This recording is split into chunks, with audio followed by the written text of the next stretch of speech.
ครับผม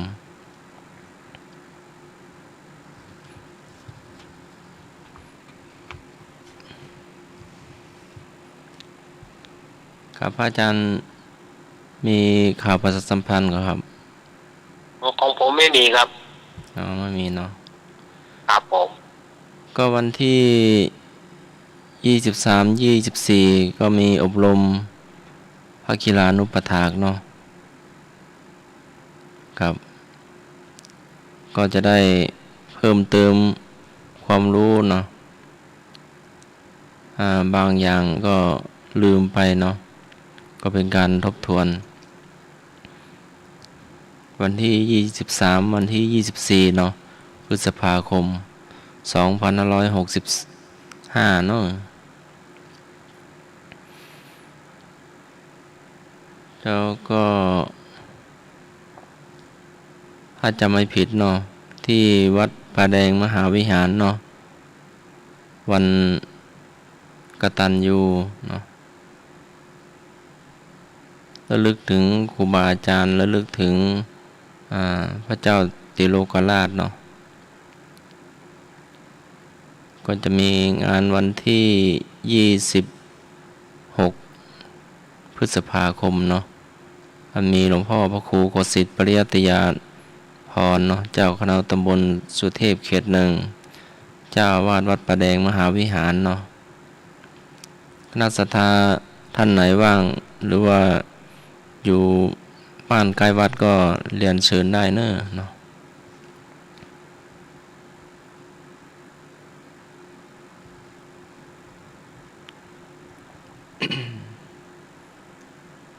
ครับผมพระอาจารย์นะครับ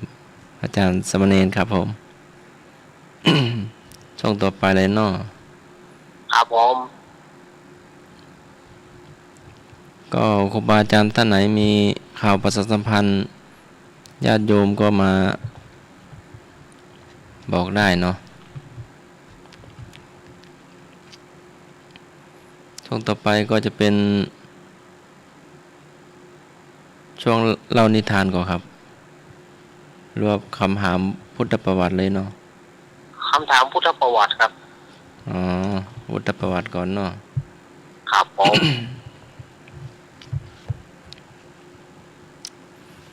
คำถามพุทธประวัตินักธรรมชั้นเอกถามว่า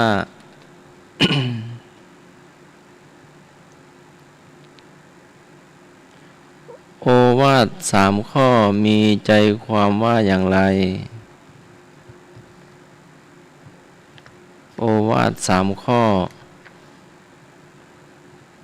มีใจความว่าอย่างไร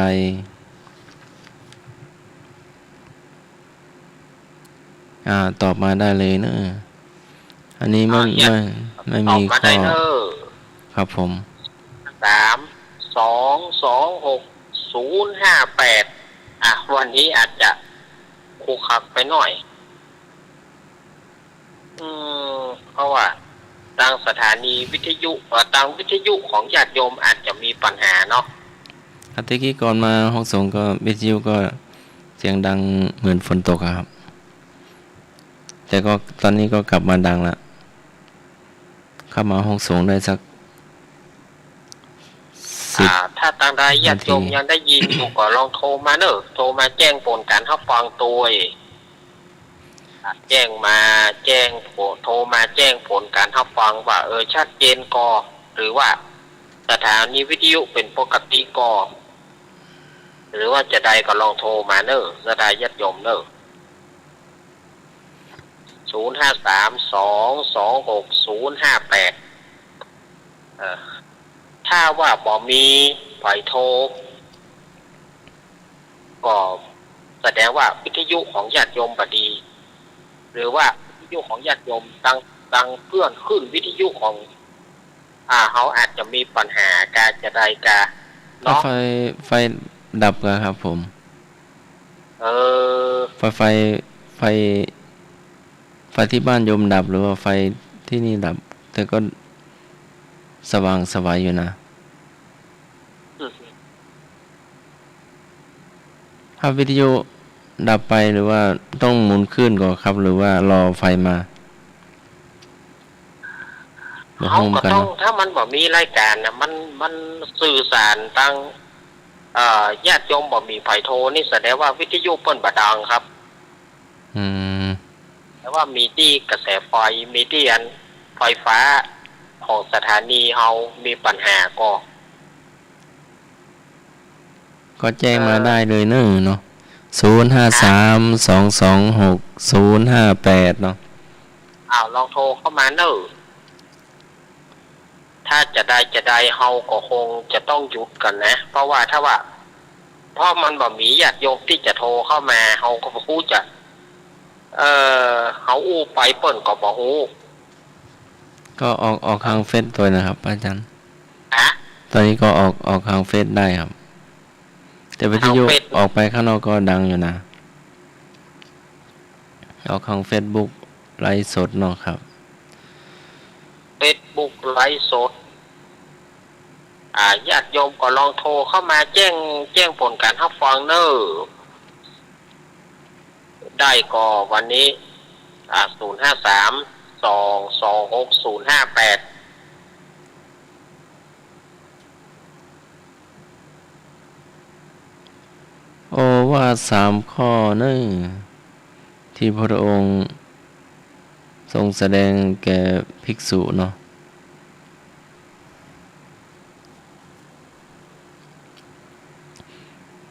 อาจจะได้อาจารย์สำเนียงพอได้ก่อนครับผม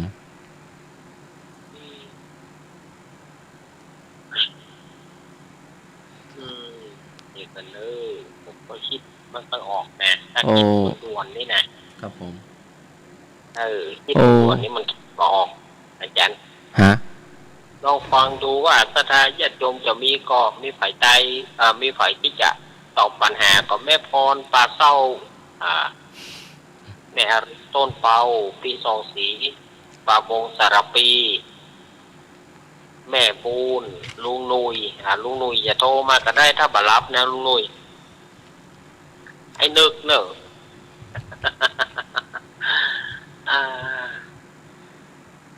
วันนี้นี่น่าจะจนใจนะเพราะวิทยุของญาติโยมไม่ดังเนอะวันนี้ แม่บัวลอยแม่พรอ้ายนึกอ้ายธงชัยอ้ายเอกแม่นวลแม่สมศรีลุ่มวาดแม่สมพี่กร ยมมโน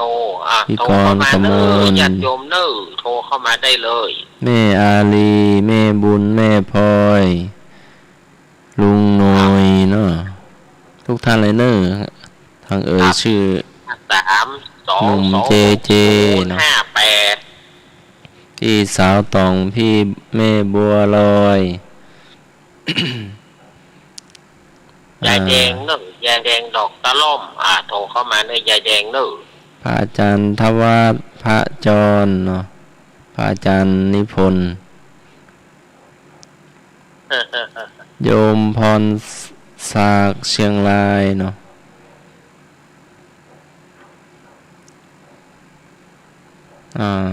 ทุกท่านเลยเด้อหังชื่อก็ดีบ่ได้ชื่อก็ดีเนาะพระอาจารย์เนาะ ก็จะได้เฉลยเนาะ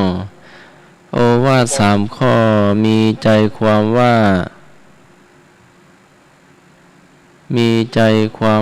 กัสสปะเธอพึงทำความศึกษาว่าเราจะไป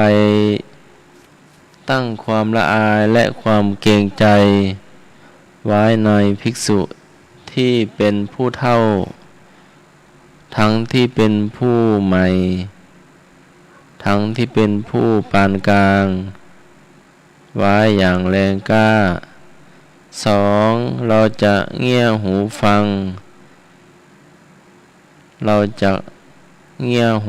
งทำอย่างใดอย่างหนึ่ง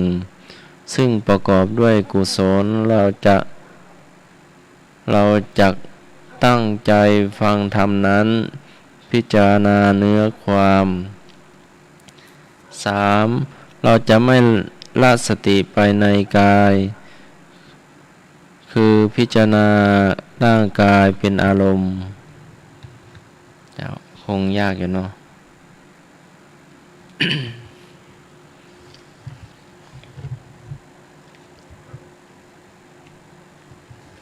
นี่เป็นนักธรรมชั้นเอกเนาะ ครับผม รวมทุกวิชา ต่อไปจะเป็นข้อให้เลือกเนาะ จะได้ไม่ยาก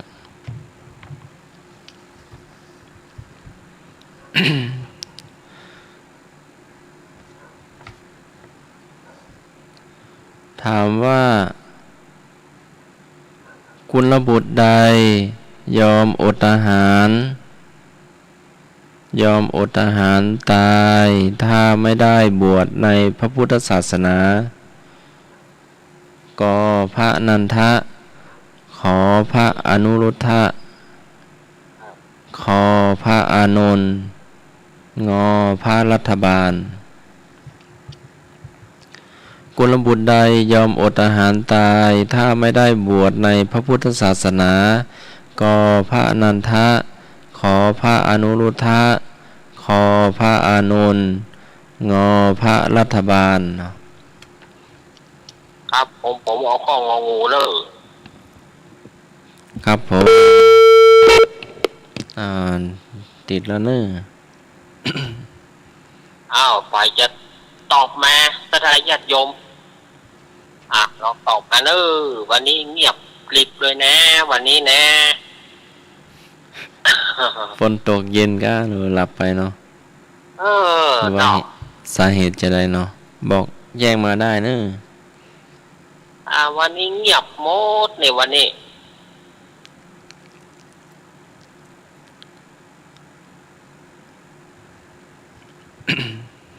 วันนี้อ่ะปอน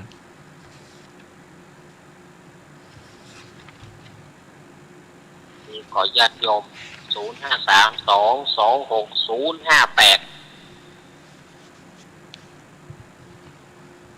ถ้ามีกระโทรเข้ามาเนอะ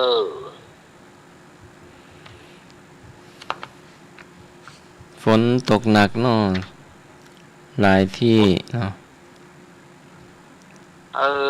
ฝนตกหนักหลายพื้นที่ วันนี้ ให้ดูระวังน้ำเนอะเนาะ น้ำป่า หลายที่ในตัวเมืองก็ดี เห็นจังหวัดลำปางเนาะ ลำปางจังหวัดน่าน แล้วตัวเมืองเชียงใหม่ด้วย เห็นส่งมาเนาะญาติโยมส่งมาเนาะ ครับผม ที่มหาลัยเชียงใหม่ก็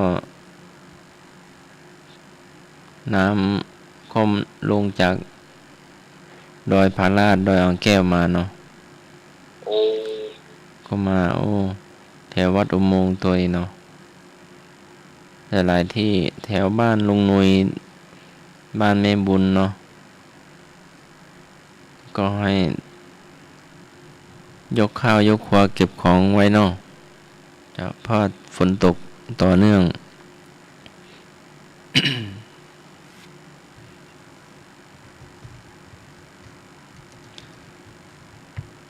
เราจะลองติดต่อลุงหน่วยดูก่อนเนาะหรือว่าจะได้อาจารย์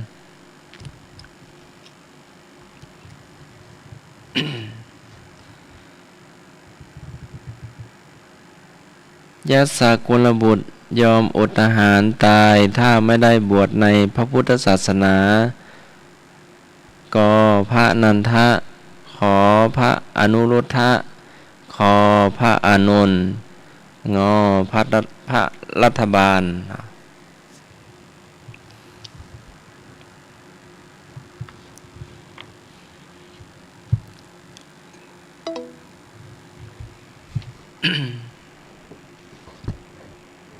แป๊บหนึ่งเนอะสายอาจารย์สำเนียงหลุดไปเนาะช่วงนี้ก็เป็นช่วงคำถามพุทธประวัติเนาะ พุทธประวัติ ครับมาแล้ว ลองถามลุงหนุ่ยดูเนาะ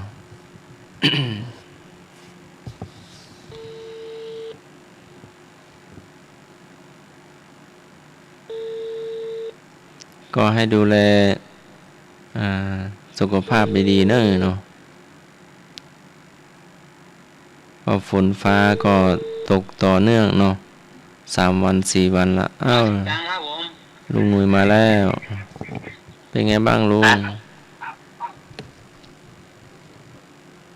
ตอนนี้อยู่ใน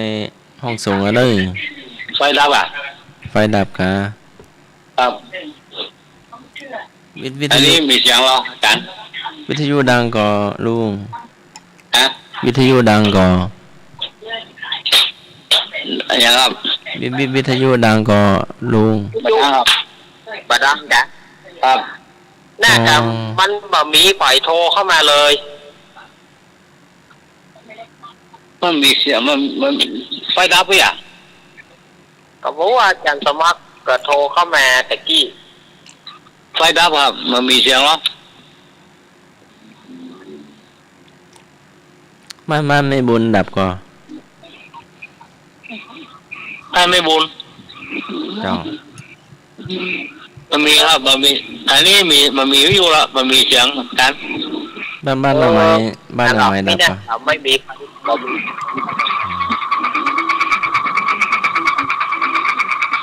อันนี้วิวมีครับไฟดับอ่ะ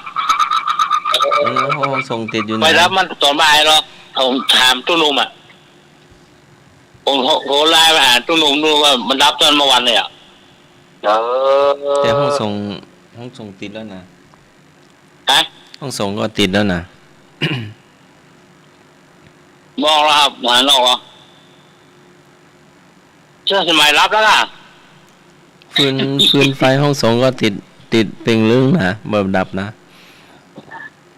ฮะ ห้องส่งไฟติดอยู่ ครับมันมีแล้วอันนี้ครับมันมีเสียง ไล่ แน่ ไล่ไปกับบติดกัน ปกติครับ มีเสียงจัง เออ จันที่วัดเราอยู่ไหน อยู่ห้องส่งเลยกันออกอากาศแล้วนะ มีเสียงเหรอ อืม เดี๋ยวนะเปิดนั่นนะฮะ อ่านเอาอย่างนี้อาจารย์ฝากอ่านเราแค่นี้ก่อนเนาะเพราะว่าเราคุยไปก็มีทางสถานีเรารับไม่ได้อ่ะ เนี่ยมี ง่ายๆแค่นี้ก่อนนะครับ เนี่ย เราจะได้บอก มี พระ เสียง อาจารย์ให้เนอะครับผม จะได้เฉลยเนาะยัสสากุลบุตรยอมอดอาหาร ถ้าไม่ได้บวชในพระพุทธศาสนา ต่อพระรัฐบาลเนอะก็ ไม่มีครับ ออกทางเฟซก็ได้อยู่ก็ ไม่มีเสียง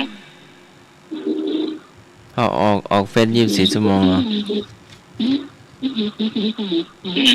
ไม่มีเสียง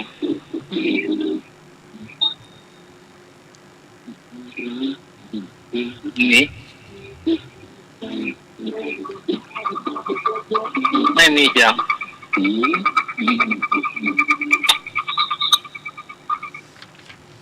มีเสียงครับ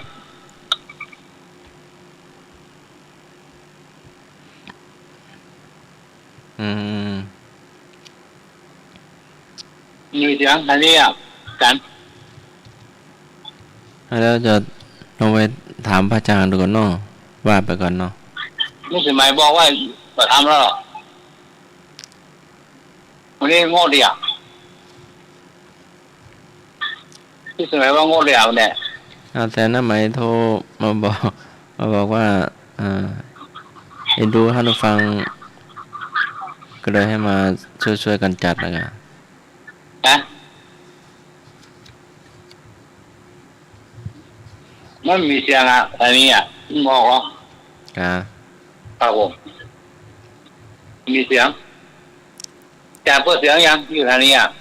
เปิดแล้ว เดี๋ยวไปฟังที่วิทยุข้างนอกก่อนเนาะ ครับครับ เอาว่าลุงว่าไปก่อน ครับครับผมครับ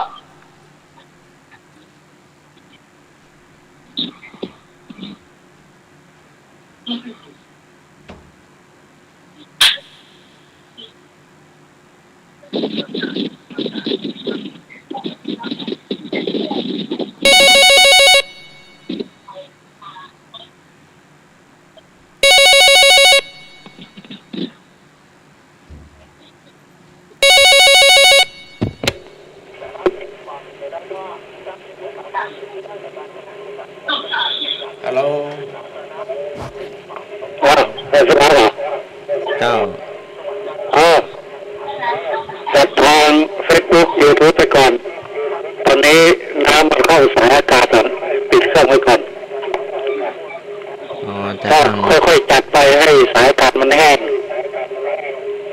สายอากาศมันร้อน ครับผม ก็จะออกตามปกติตอนนี้น้ำลงสายอากาศมัน ครับผม นะจัดทาง Facebook YouTube ไปก่อน ครับผม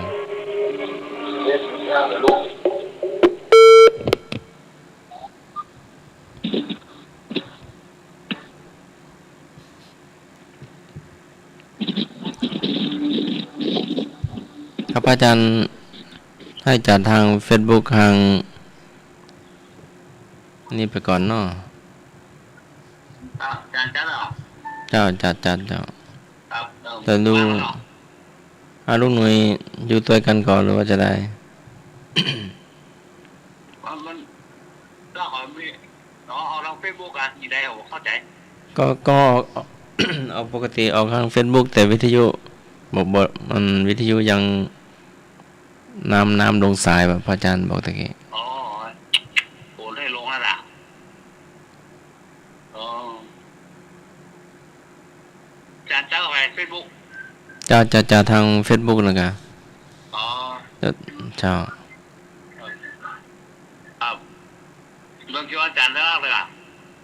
น่าจะถามอาจารย์เอาละก่อนเนอะ ครับ ลุงอยู่ตัวกันก่อนหรือว่าจะได้ ครับลองพอสักครั้งผมเกิดสักครั้งด้วยนะ ก็เป็นอย่างนั้นก็เหมือนกับเราจัดปกตินะครับ ครับอ๋อ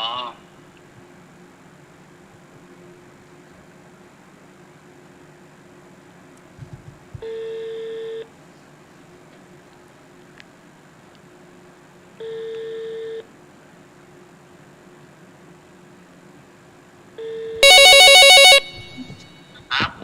ครับผมอาจารย์พระครูว่าจัดทาง สมัคร Facebook ครับผม บอกให้ในอันแรกแล้วก็ให้หน่วยคุยธรรมะไปก่อนว่ามีคนฟังทาง YouTube อยู่ ครับผม เฟซบุ๊กก็มีคนฟังเนี่ย ครับนั่นเนาะ มีคนเข้ามาฟังอยู่ ครับ YouTube ก็ประมาณ50-60 คนอ่ะ ครับผม คุยธรรมะไปก่อนหรือว่าอะไรก็ได้ ครับผมได้ครับ ครับธรรมะอ่ะเนาะ เอาเนี่ยก่อนวันเนี้ยเอาสเปรย์เฮล่าไปเลยคำถามต่อไปเนาะก็ ธรรมะธรรมโมไปก่อนเปล่าก็ได้เนาะ สเปรย์เฮล่าไปเลย ครับ อันนี้มีอย่างกำบะเก่าอย่างเขาว่าไปเลยวันนี้ สิ่งใดที่ลาทพราหมณ์เคยถวายแก่พระสารีบุตร ก็ข้าวมัทุปายาตขอพระย่าคา8 กรัมขอข้าว1 พัพพีงอกุติ สิ่งที่ทาลพราหมณ์เคยถวายแก่พระสารีบุตรก็ข้าวมัทุปายาตขอย่าคา8 กรัม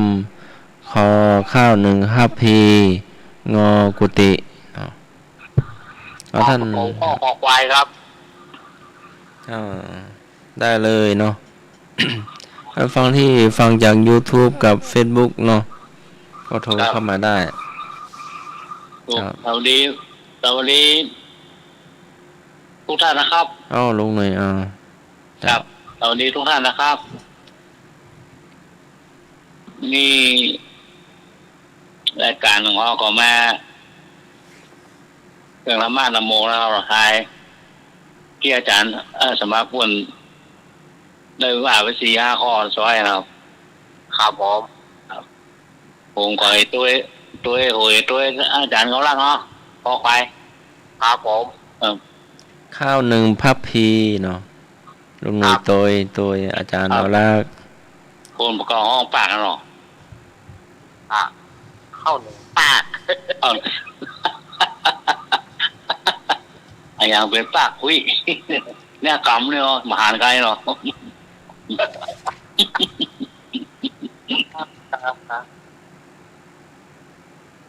จันสมัครรู้จักไหมครับปาก ปาก เออ ปากหม้อกะ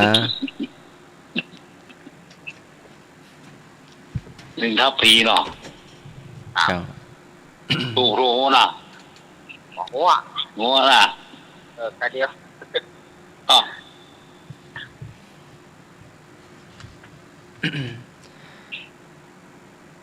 สิ่งใดที่ทารพราหมณ์เคยถวายแก่พระสารีบุตร ตอบข้าวหนึ่งพระพีหนึ่งปากเนาะ ครับโอ้เนี่ยแน่นอกแน่นใจ นั่น ปากนะ อืม มีแรงก็นี่โอ้ไม่ใช่ว่าอะไรเด้อนี่มันมีกรรมมันกลางนะสองคนพ่อลูกครับให้ลูกตื่นมาอยู่บ้านยังไงเนาะพ่อมันเป็นไงมันจะพ่อมันจะลูกไปเอาทัพพีเนาะโบ๊ะหลวยกับล่างให้แปลงต้มข้าวต้มแหม่ละไปหนูก็ทัพพีมาพ่อกรรมเองอ่ะมันก็โล่นไปอ่ะโล่นไปเนาะลูกมันก็เอิ้นมาสามปะอ๋อเป็นไงครับทัพพีเอิ้นเนี่ยบอกให้หาโง่แม่นั่งเรื่องไงเดี๋ยว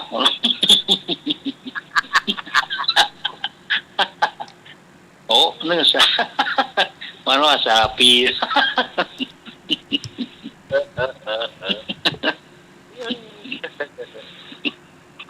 ไอ้เหนียวนี่มันไม่รู้เรื่องรู้ราวแม่นั่งเรื่องไง ไม่หาป่อเนาะอ๋อสาหีมีไหนอยู่ตรงไหนเนาะอ๋อก็อยู่แม่นั่งเรื่องไง สาปี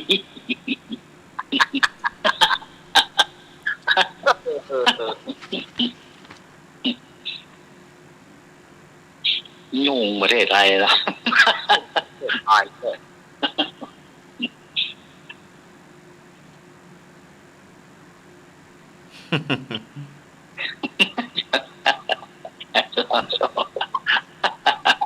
อ้าวนี่มนต์อาจารย์ต่อ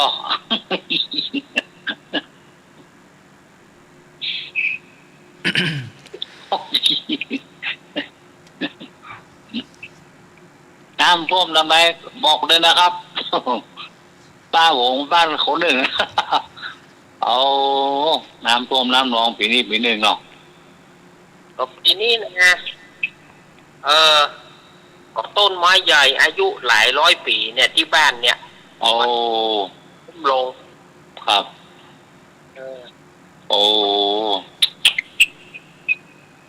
หนึ่งน้ำมันดึงเอามาลงหมดอ่ะ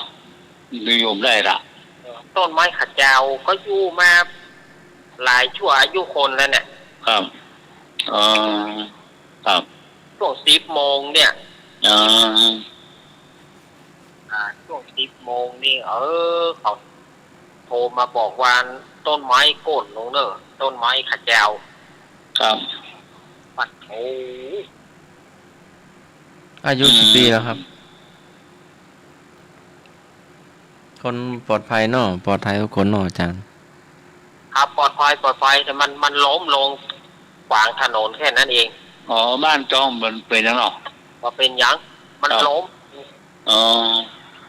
อายุกี่ปีแล้วอาจารย์ โอ้มันหลายชั่วอายุคนได้อาจารย์สมัคร อ๋อ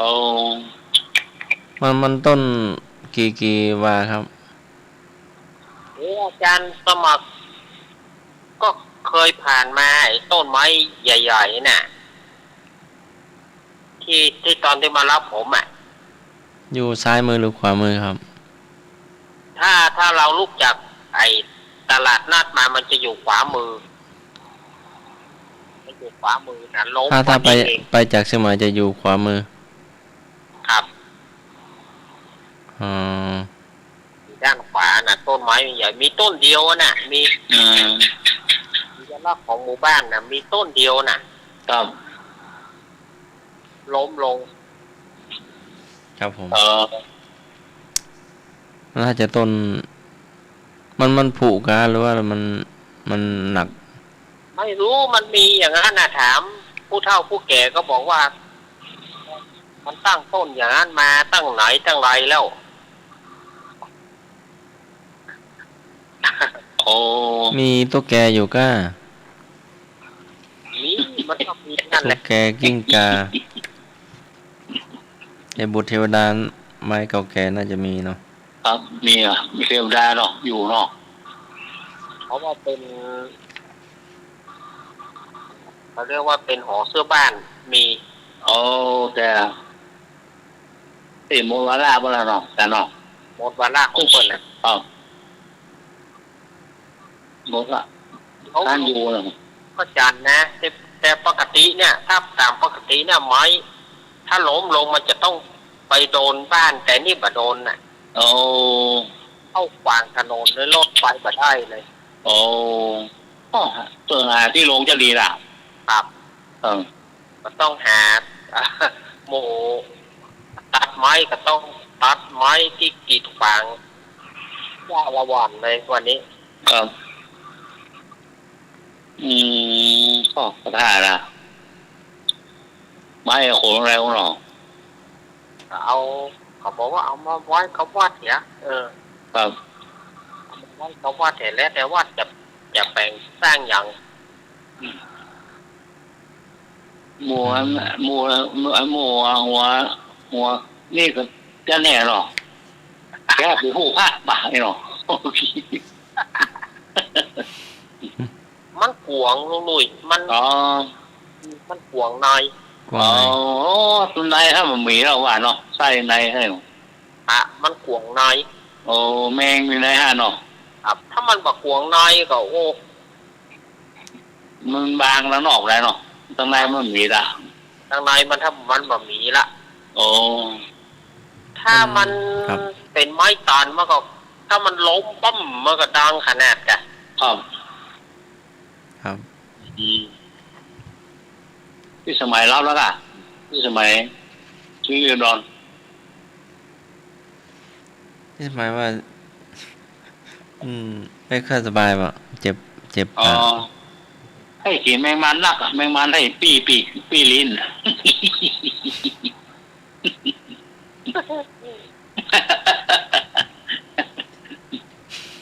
ปลากับตัวยุ่งกับสอง อ่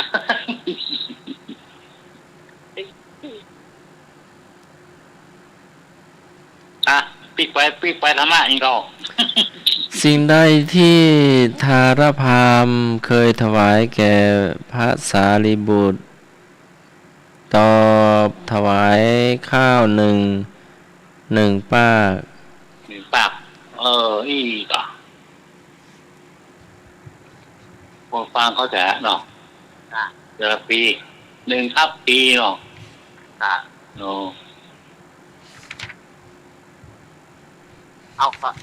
ไอ้ที่อาจารย์สมัครถามไปแล้วไม่ใช่เหรอ ตะกี้นะ อาจารย์สมัครถามไปแล้วนี่ นะ ครับ ครับผม เอาครับอีกอย่าง ตลกดีเนาะ อักษรเตี้ย ยังไม่ได้ถามก็ได้ครับ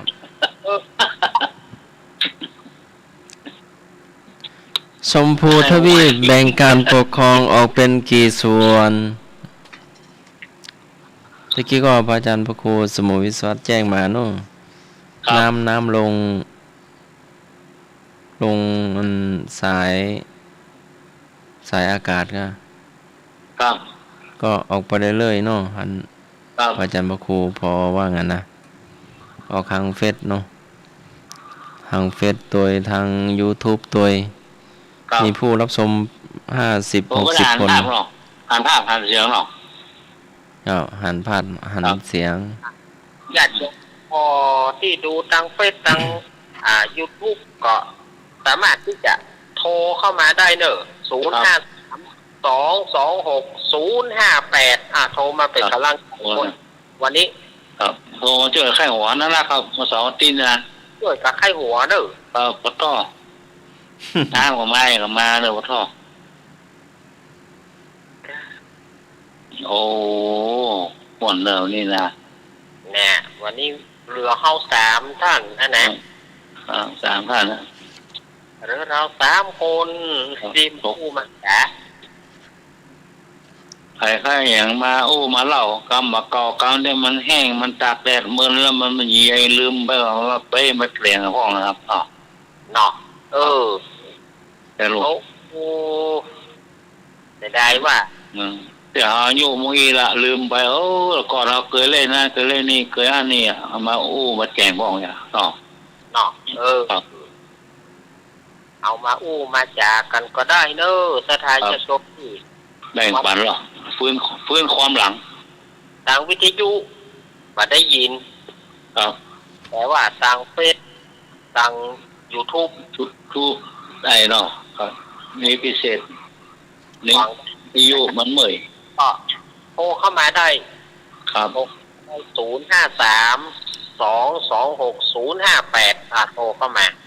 ครับมันจะได้ฟังจากที่ไหนนะครับไอเอกจะได้เนอะไอเอกไม่นอนเพื่อไประยองก็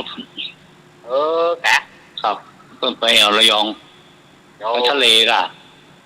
แต่ไม่แดงว่าไม่แดงดอกสลอมมูเบอร์ก็ห้องนะเจ้าแม่แดงนะครับแม่เนอะแดงไม่สาวลีก็มีเนอะแม่รีต้นเอา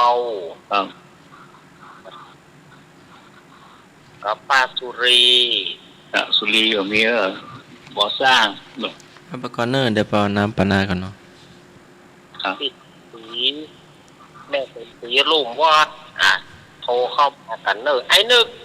แต่เจ้าไอ้นึกโทรมาตามนึกยายพรโทรมาครับตามนึกว่าก่อนครับบอกคนว่าปล่อยดับพี่น้องครับกองกระมวลของมีเหรอของพี่กองกระมวลนะครับพี่กรกระมวลวันนี้โทรมาพ่องโทรมาพ่องก็เปิดดูดังว่าครับกองกระมีเหรอกองกระมวลโทรมาช่วยกันครับดอยน้อยพัฒนาหนองหานสันทรายพี่กรมาพ่องหลวงพ่อนี่โพสนิมนต์ครับพ่อนิมนต์ตอนที่เข้ามาเขากันอยู่ไอ้ต่างคนต่างแยกกัน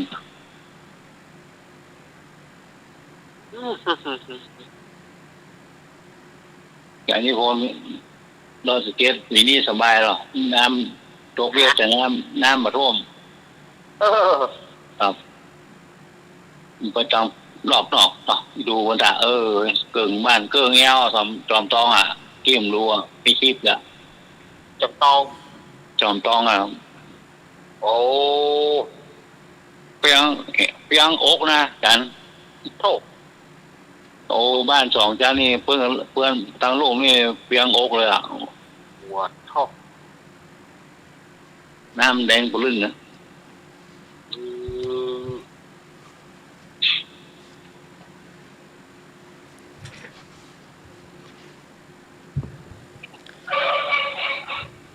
ปีนี้มันมาแบบปัดโชคเนาะครับมาเวเนาะต้องก่อนเข้าพรรษาเนาะนางแมวนั่นต้องหอแล้วเนาะต้องแห่ละมันถึงมาคนเดียวแล้วเนาะมาคนเดียวเลยนี่ไป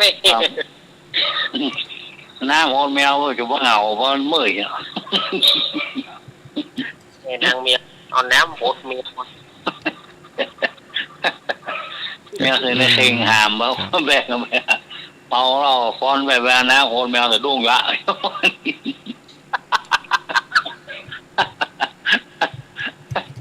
แต่ก็หันมามันป้อนมาสุดต่างเอาน้ำโหดแมวล่อมหมดก็หันมาเล่นน้ำอยู่นะเล่นน้ำดีใจขอฝน เอาไก่วะเอาหมูวะเนาะ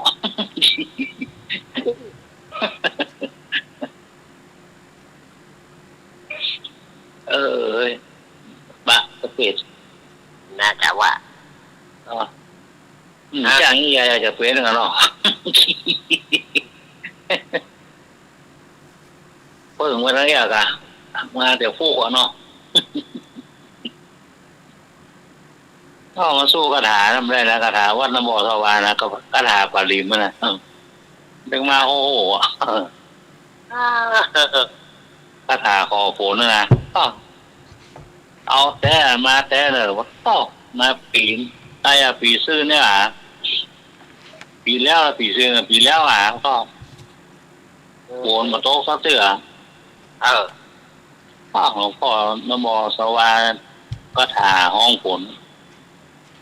ก็มาทหารมาฝนมาตลอดอ่ะ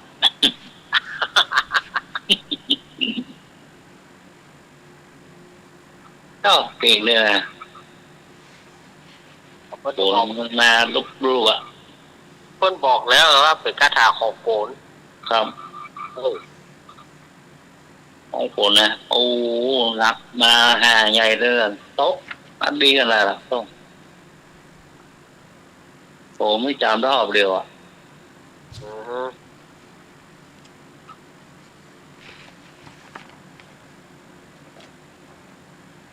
การครับธรรมะข้อที่สอง วิชาพุทธประวัติ ถามว่า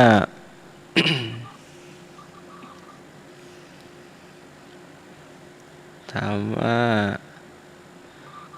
พุทธเจ้าเสด็จ ขึ้นไปสวรรค์ชั้นดาวดึงส์เพื่อโปรดใคร ก็พุทธบิดา ขอพุทธมารดา ขอพุทธอนุชางอพุทธสาวก พระพุทธเจ้าเสด็จขึ้นไปบนสวรรค์ชั้นดาวดึงส์เพื่อโปรดใคร ก็พุทธบิดา ขอพุทธมารดา ขอพุทธอนุชางอพุทธสาวก อ๋อก็ขอใครครับ อ๋อ ขอใครอาจารย์เอาลักษณ์ มารดาเนาะ ครับ พุทธมารดา มารดาโอ้ไปบนการดูสิทธิ์นี่สุดยอดแล้วเนาะการดูสิทธิ์นี่สุดยอดอะใหญ่ที่สุดอะ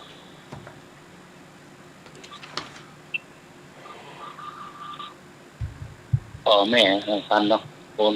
สมัยพุทธองค์คนดำราชอะกตัญญูความกตัญญูนี่มันเป็นขั้นเอกขั้นหนึ่งเนาะจ้ะเนาะ ครับ คนรักกตัญญูนี่มันถึงความเจริญรุ่งเรืองหรอก ตอนนั้นน่ะ ที่ จ้ะ มีตกมันถึงมีตกมีโชงนะมีความว่ามืดอ่ะ แน่นอนกัน ครับเรื่องพ่อเรื่องแม่ดูแลพี่น้องนะตกใจยาก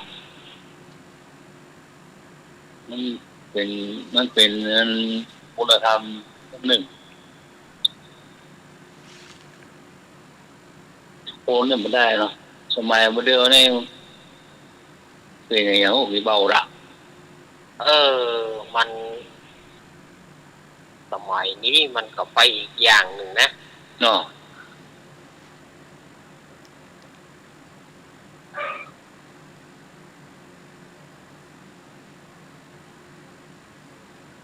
อ๋อ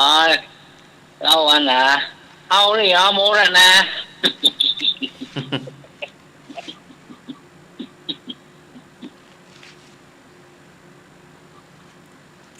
พ่อเรามาแค่เองใจกัน อ่า เนี่ย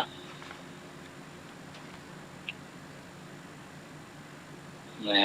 เอาคนเดียวหมดดุ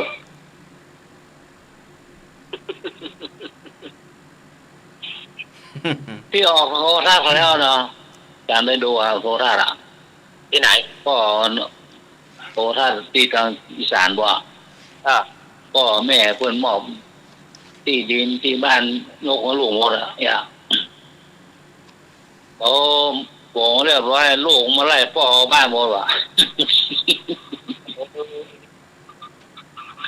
ลูกไม่ยิงนะเพิ่นลูกเขาหมดเรียบร้อยละ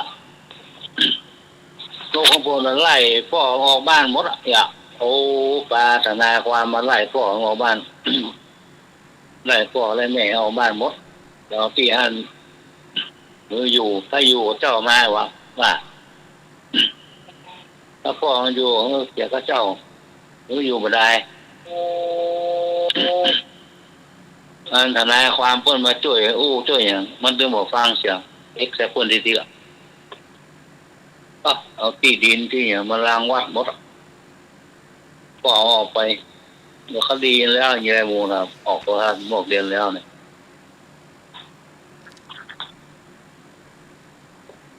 คนเท่านั้นก็ฟังโป่งแล้วลูกสาวไล่เรียบร้อยแล้วไล่มืออยู่ติ๊กอ่ะ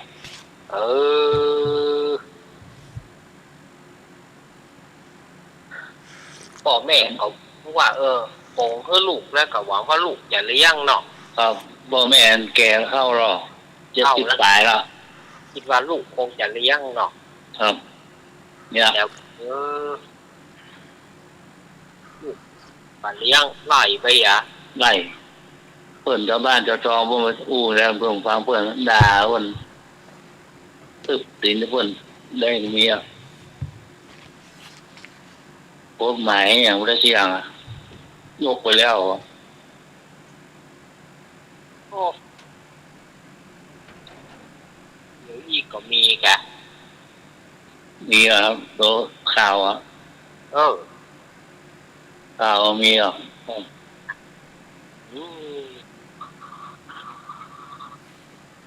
แต่ว่าซื้อเนี่ยก็ไม่ละครับที่ข่าวเนี่ยที่ลูกอายุตั้งแต่กำหัวกำพ่อแม่สวายอย่างอ่ะ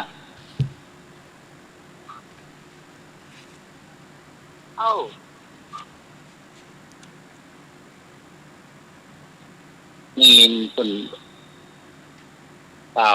คลิปเนี่ยเจ้านี่เจ้ามันบอกสาวว่าสลดใจอ่ะยาพ่อแม่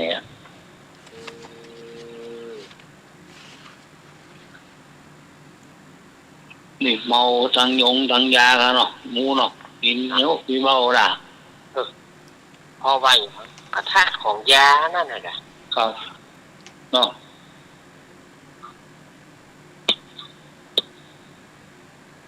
หมูซึกหมูสาบุกไปแล้วแน่ไปแล้วหมูเหลืองของเราบอก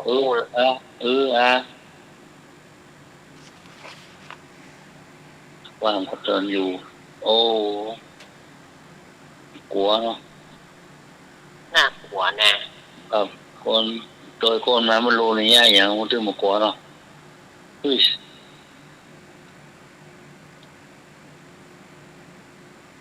ให้เกี่ยกันคนเดียวให้ฮักกันละมาเดียว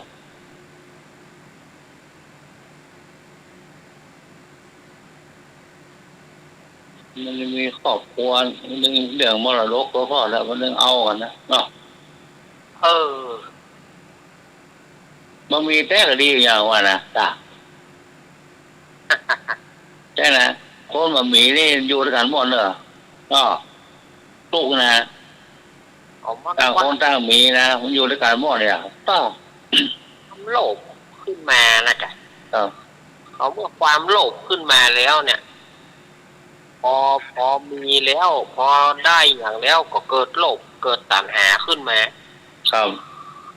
เมื่อเกิดตัณหาขึ้นมามันก็เอาแล้วมันมีกันน่าดีว่าไหนเนาะต่างคนต่างมีนะม่วนนั่นแหละคนก็มีเงินหน่อยแล้วเข้ามาแล้วเดือดร้อนแล้วเนาะอาจารย์เนาะ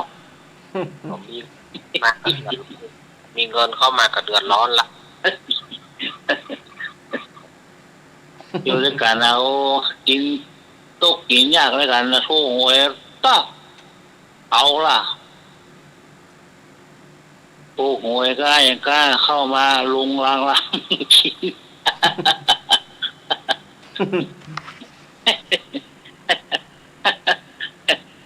ซื้อมือถือคนเครื่องต่างคนต่างละลายมัน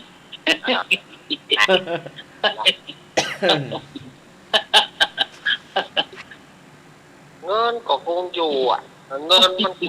เงินนะแต่ว่ามันเป็นใจของคนเฮาเนี่ยมันโลภเอาไงโอ้ข้างโคกที่ไหนเนี่ยมาเลยนี่ฮะข้างโคกที่ไหนตาเดือดร้าวอ่ะ ได้บ้านผมมีละ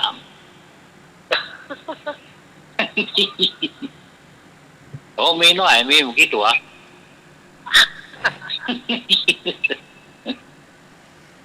เนี่ยธรรมชาติโอ้โหผมว่ามีนะอาจารย์สามปลาเนอะท่อโอ้แม่ละบ้านผม น่าจะว่า คุณเอาจะต้องมาเป็นทางตอนออกคุณหมดนะมันเป็นวงหนึ่งเนี่ยเป็นหมู่อ่ะตัวหนึ่งตั้งเข้ากันเด็กไปเป็นหมู่แล้วนะ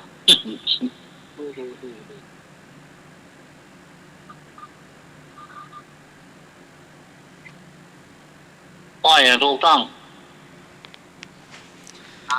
ยักเข้ามา ข้อต่อไปฮะ ก็เกมได้เฉลยได้หรอ ยักเมื่อกี้อ่ะ ผมยังไม่ทานตัวไอ้โคนเนี่ยอาจารย์นิรักเลยฟังเฉลยละ พระพุทธเจ้าเสด็จขึ้นไปสวรรค์ชั้นดาวดึงส์เพื่อโปรดพุทธมารดากอไก่ขอไข่ ใคร ธมารดาขอไข่ ขอไข่ถูกต้องหรอ ครับผม พระมันดา ธรรมดาเนาะ ให้ตั้งกล้วยตั้งอย่างเพื่อกันเนอะครับ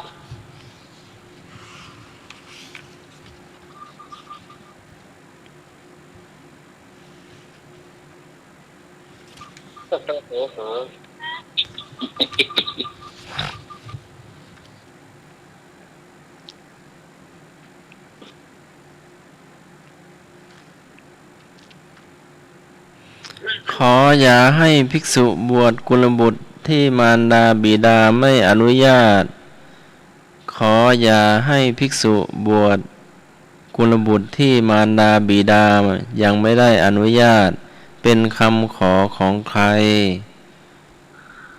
งอนางวิสาขากอพระเจ้าสุโธทนะ ข้อขอพระนางประชาบดี ข้อคอพระนางพิมพา ขออย่าให้ภิกษุบวชกุลบุตรที่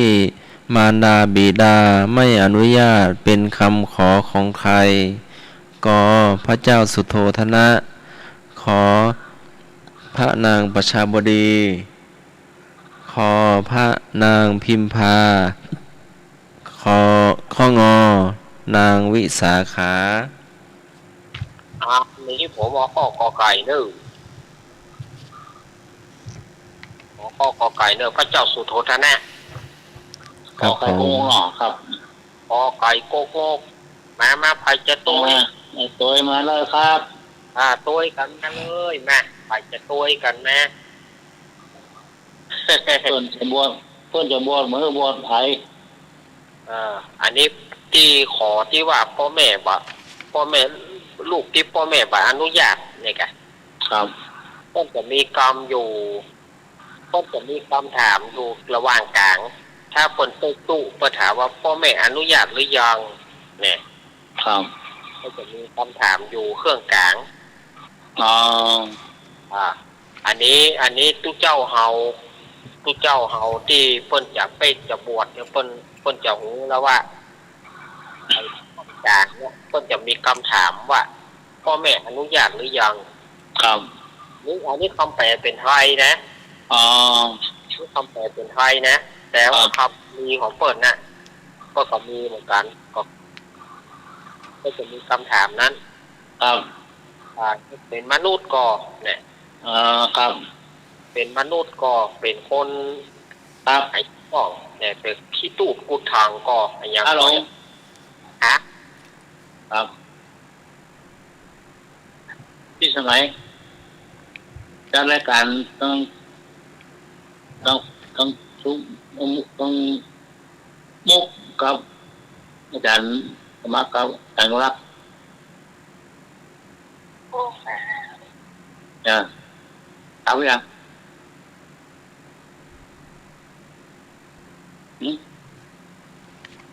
ดาวล่ะ ทำไมอุ้มให้นัดก็เจ็บปาก จะฟังหรอเดี๋ยวอาจารย์มารับต่อครับ ฮะ รับต่อเลยครับว่าไปเลย อ๋อเพื่อจะมีคำถามถ้าเพื่อจะไล่คำถามก็หรอกว่า ครับ เอ่อคำว่านาทีห้าอามา8ก็คือคำว่าปัจจัยเนี่ยปัจจัยมีอยู่5อย่างนอกจากสมองเนาะ ครับผม คำว่าไม่ใช่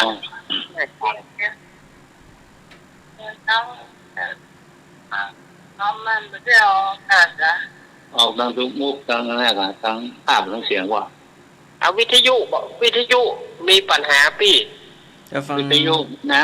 ำมันเข้าอาการอากาศอาการอากาศ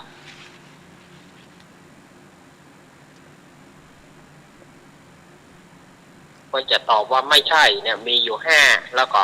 คำว่าใช่มีอยู่8ครับ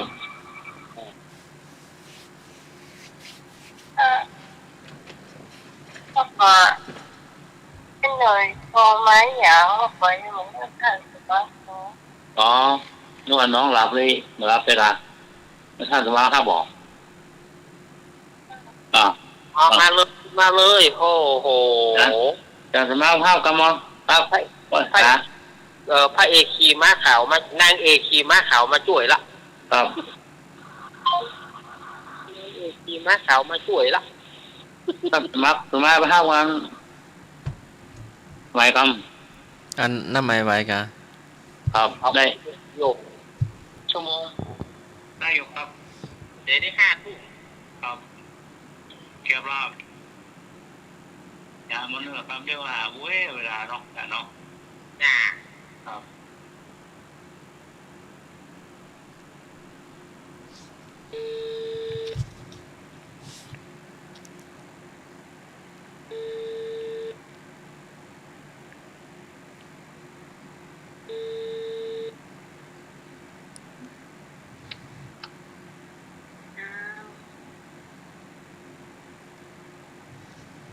ฮัลโหล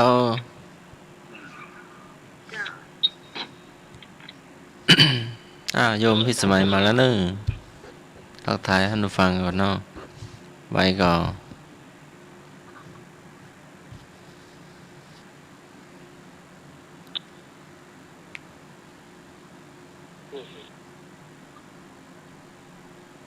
มีโอกาสเนี่ยมีโอกาสผมได้ยาละ น่ะกะ ครับเขาเข้าอยู่ตรงหน้านะจ้ะโอ้ไอติมมันรุ่นเล็กกินมันก็ละลายหมดเลย นานเนาะ ฉะนั้นนี่มาเต็มก็ ที่จังก็โทรมาถามที่จังสันซีก็โทรมาถาม อ๋อ อย่างว่ากาย ครับ อยากคนหนึ่งจะต้องฟัง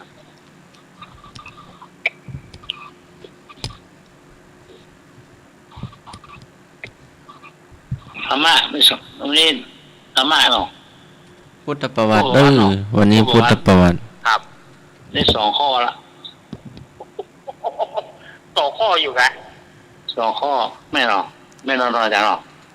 ไปจ่ายที่ไหน ฮะ อีกเข็มข้อก็จะได้เป็นช่วงเล่านิทานนะเด้อ เออ ได้ 4-5 ข้อละลุง โอ้หลายข้อละ หลายแล้วกันเพราะว่าลุงหนุ่ยมาภายหลังลุงหนุ่ยมานะพอผ่านไป2อ๋อหรือว่าร่างกางเกงของเราแล้วหรอ ตั้งกางเกงก่อนแล้ว อาจารย์เปิดเพลงแล้ว แปลกตรงว่ามันบ่มีไผ่โทรบ่มีไผ่ตายเพลงเข้ามาก็เลย เอากันตอบ2 คนเนี่ยนี่ เอาต้องว่าอะไรตั้งติ้งตั้งเต้งกันเลยเจ้าแล้วกันเนี่ยพวก เจ้าแล้วได้3 ทุ่มไปแล้ว ดู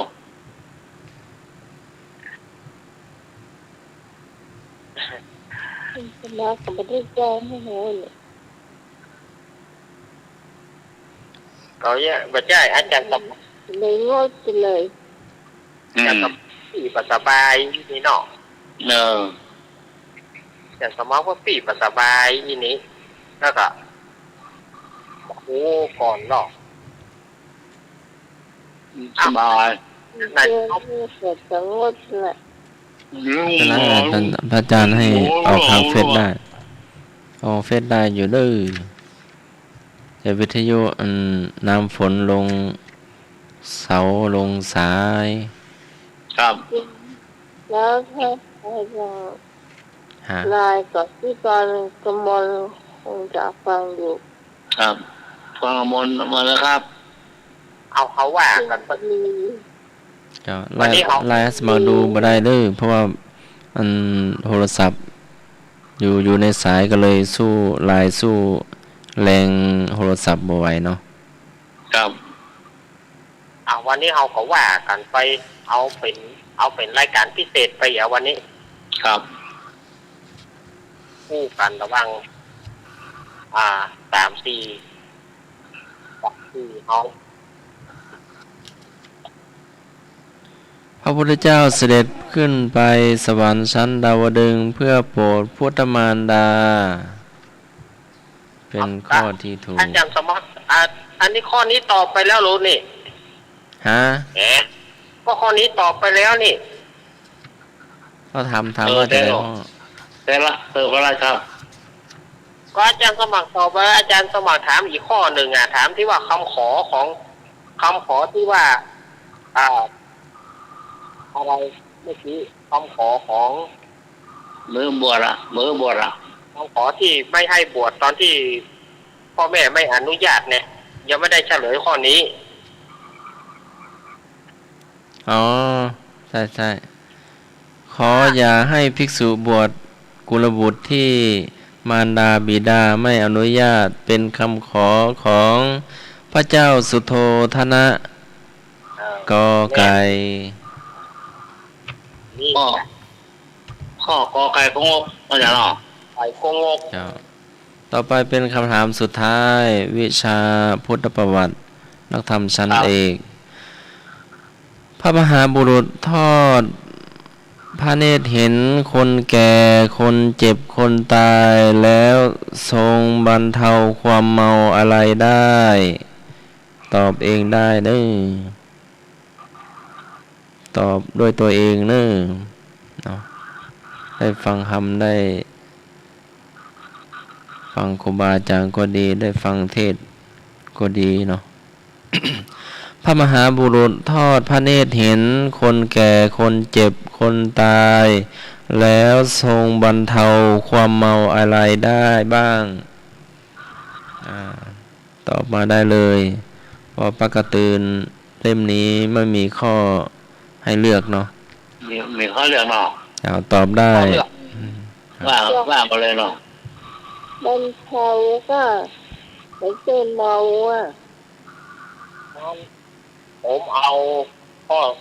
สลดสังเวชนะผมเอาข้อสลดสังเวชอันนี้ผมเอานี่ที่จะตัวก็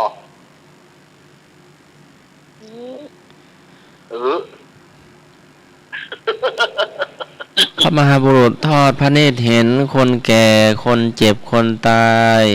แล้วทรงบรรเทาความเมาอะไรได้ บรรเทาเนาะ หรือว่าบรรเทา บรรเทาบรรเทาความเมาในอะไรได้ บ้านเฮากิเลสเมากิเลส ผมว่า ถ้าในตามความคิดของผมว่าสลดใจ รถใจเนาะ ก็บอกว่า อันนี้นะครับ พระมหาบุรุษเนาะเจ้าชายสิทธัตถะ ครับผมว่าน่าจะเป็นอันนี้บอกนะอ่ะ ส่งไลน์ไปหาที่คนเป็นบนแหละ คำเนี่ยถ้าอาจารย์สมาคมเบอร์เนี่ยไม่ไร ฮะ อาจารย์สมาคม โทรเข้าเบอร์ลุงอยู่ เครื่องมีลายเนี่ย เปิดละนี่อยากจะที่ใช้เบอร์นั่นโทรมาฮะ สมัยดีขึ้นแล้วเนาะ ค หา รับ ยาแล้วเนาะ ดีขึ้นแล้วเนาะไหม อืม โถ โอ้ยเป็นบางกรรม ไม่ได้เป็นบางกรรม ผู้ได้เป็นบางกรรมเนาะ ถ้า ใส่ยานั่น ถ้าอาการมีผลแจ้งเขา แจ้งอย่างล่ะ กินไม่มานัก แมงมันนักแมงมันที่ปากมันนี่เนาะ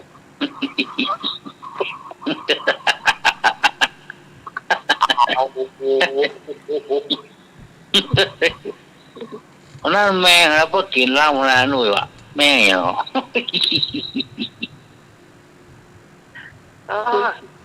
คนเหนือนี่เก่งเนาะกินตัวใบ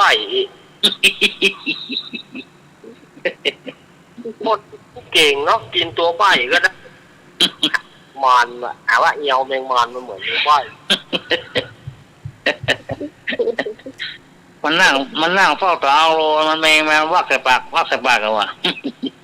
อุ้ยกินตัวใบได้ด้วยจะแมงใบที่ไหนเนาะ โอ้สมัยก่อนผมมันน้อยๆแล้วย่านี่เมื่อคืนนะ หน้าหนาวอ่ะนั่งยิงไปอ่ะแมงมันจะมาตอม โอ้มันมาแล้วกล่อมคอจุ่งนะฮะแช่เขาปีอะไรอ่ะมันน้อยๆแล้วโอ้ไปดูกันนะ แมงยำหัวเนาะเอาแค่นั้น เนี่ยมันเลย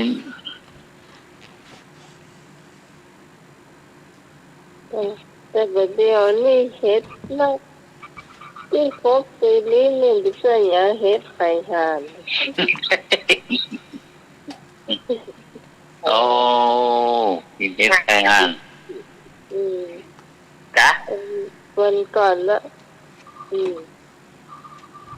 ไปหานไปเหลืองมีแล้วกะ เอ้ยเดี๋ยว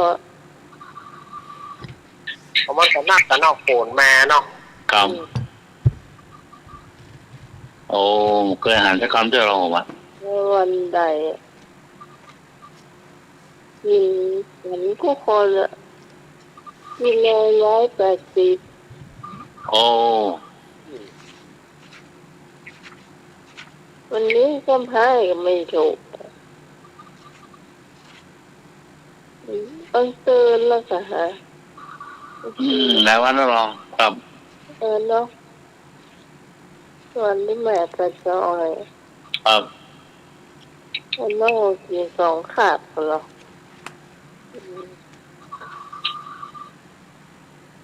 เดี๋ยววันหอนึ่ง เดี๋ยว หอนึ่งอันนี้มีโดนไข่ยำไข่ มีของดีมาเอิญเพื่อนเหรอเนี่ย คนตกนี่ให้ไปจังไรแล้ว เอิญไก่เอิญเหลือละนี่มอมแม่ม ฝนตกนะวันนี้โอ้ย ครับ2 วันแล้วเหรออ๋อ 2 วันนี่นะครับ น้ำท่วม นั่นพ่อ จากที่คนส่งไลน์มาพบตัวเล่นหน้าห้องเพลงน้ำท่วม ย้ายขาย ส่งไลน์มาเมื่อผมเปิดพ่อเขาตัววันกบตัววันเล่นห้องเพลงน้ำท่วม อาจารย์นิพนธ์ก็ส่งมาเหมือนกันนะ ตั้งไปที่ผูมองย่องทีมยาวมือยาวไปปากต้วงความท่วมดีกว่าฝนแรงมันเซลจะเลียจานที่ผมนี่นะ เอออืม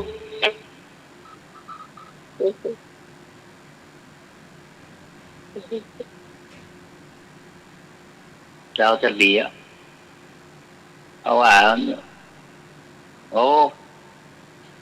วันเสาร์อาทิตย์ทำไมไม่มาเข้ารายการส่งหูประตูมาโฮมมาตัวน้ำปลาย้อยวะ ตู้ลมใต้ตะกร้า เนี่ย ตู้ลมอ่ะ คือหนูพวกรูมปวดโต๊ะส่งโต๊ะตาปวดโต๊ะห้ามเลยโหมากกว่าโฮมมาตัวเพราะว่า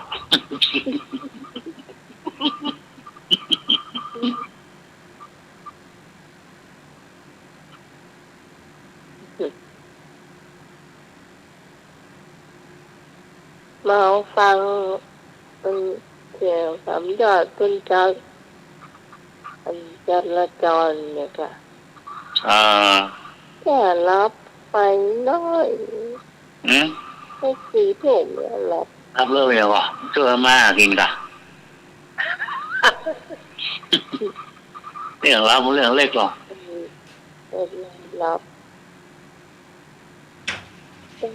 ตั้งจอมตองอ่ะเนาะน้ำท่วมเนี่ยตั้งต้องว่า ครับ น้ำตกไม่จางดอยถนนนี่น้ำท่วมนัก ตัดพ่อของหมดแต่กันเนี่ยหมู่นั่นเมือง เห็น จ้ะ ตรงในเรียนนี่ก็มีกัดส้มเนาะ อืม กัดต้นพยอมเราตั้งใจเขาเนี่ยเขาที่ไปแม่เล็กปีกิ้งเรื่องเนาะ เป็นเมืองแน่นอนนะย่านต่ ตั้ง ำกระเป๋าในกระเป๋านอกเรียบร้อยเนาะเนาะ ไปเรียบร้อยตั้งภาค5เนี่ยไปเรียบร้อยบ้านที่โวยนะ อืม ที่ปูบุญเนี่ย ครับ ตั้งภาค5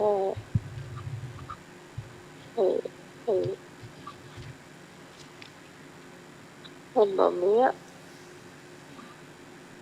ก็ธรรมชาติปีในฟ้าเตี้ยหรอเป็นยะ ปากันเตื้องนี้ ครับ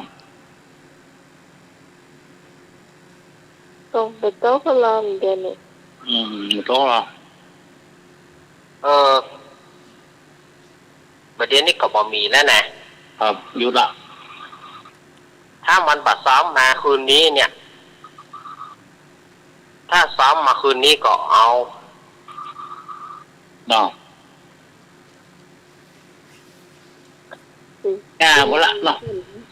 ถึงเวลาเพื่อได้ออกโชว์ตัวละ โอ้ซึ่งโอนเนี่ยเจอมาจ้ะ ครับ เนี่ย โอน5 ย่อยอย่างเงี้ยบอกเคยเจอบ่ได้เจอมาหลายปีละ ครับ โอ้ เบิ้ลนะครับ 5 ย่อยนี่แหละตั้งแต่วันอย่างมาตั้งแต่วันอังคารมา ครับ มาเริ่มตั้งแต่วันอังคาร ตั้งแต่ที่19 เออ แล้ว เข้าก่อน19ก่อนเน็ตเหมือนกันวันนั้นเผาศพที่บ้านแล้วก็มาได้เผาดีก็เผาตรงนั้นตรงนี้นั่นนะฝนมากกว่าเนี้ย อ๋อ ก็มีฝนตกนักตั้งแต่วันที่8ละเนาะ 18วันตั้งวันนั้นน่ะกะวันที่15เข้ามาแล้วลงมาตลอดอ่ะ45ก็ยังบ่นัก บอกพอนัก บ่นัก มันมานักเนี่ย นักที่18น่ะ นัก แต่วันที่แม่น้องไปตราดเนี่ยอ้อยมาถึงจะไปตกไปแล้วเห็นไหมตั้งแต่18ขึ้นมาวันนี้เนี่ยสุดยอดเราวันนี้นะครับ ประมาณสัก9 โมง 10 โมงนี่ลมเลยนะลมเลยนะครับ ลง โอ้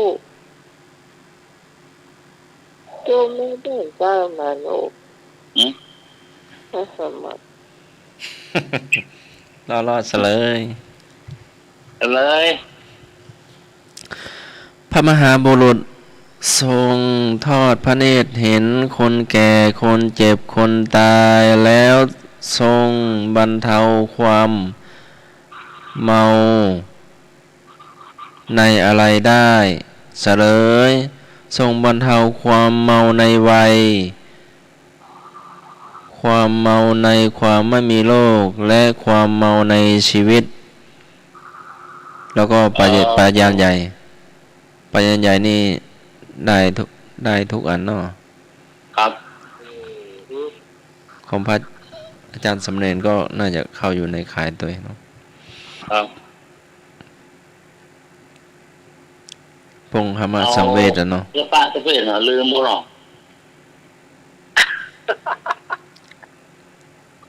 ทรงบรรเทาความเมาในวัยความเมาในความไม่มีโรคและความเมาในชีวิตแล้วก็ตัวปลายันใหญ่ครับ ครับ ตัวคล้ายๆเลข9อาราบิก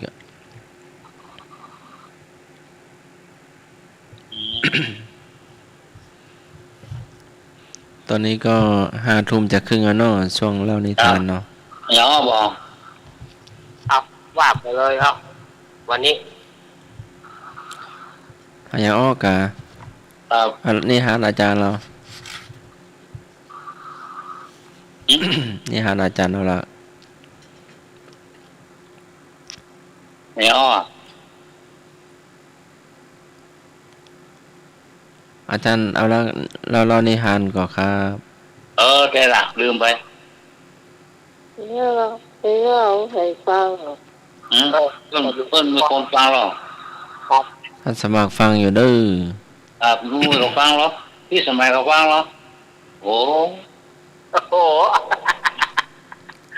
นี่ก็เอา3-4 คนเนี่ยบอก ครับ เอาแวดวงบันเทิงเนี่ยบอก เนี่ยครับ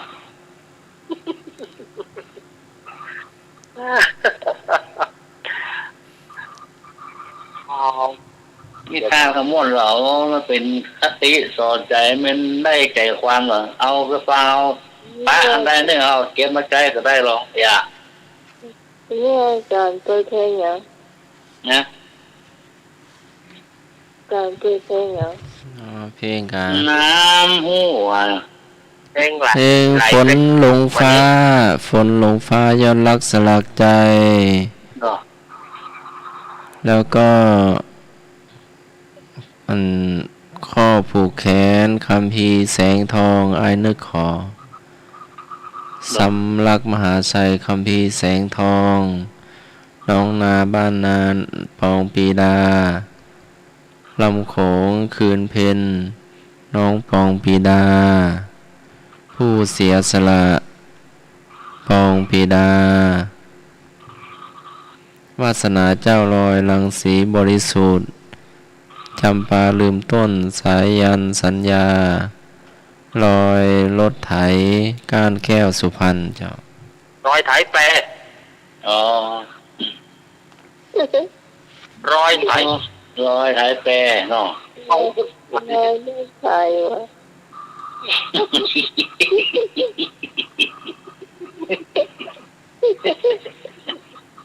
เ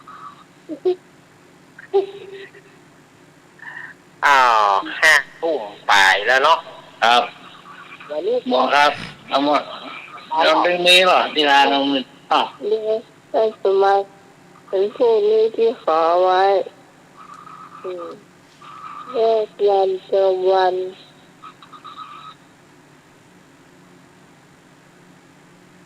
ที่รักยันเจอมวันน่ะ เข้าวัดตรงวันโอ้เพลงนี้ เจอมวันแล้วก็ผลอย่างสุดท้าย โอ้รังสีบุษยา โอ้ ฮะ ที่ที่อื่นไม่เหรอ เออ เราถือเป็นยาย ไม่เอาไม่ใช่ละ ไปปิ้งไปอย่างนี้ โอ้ ไปปิ้ง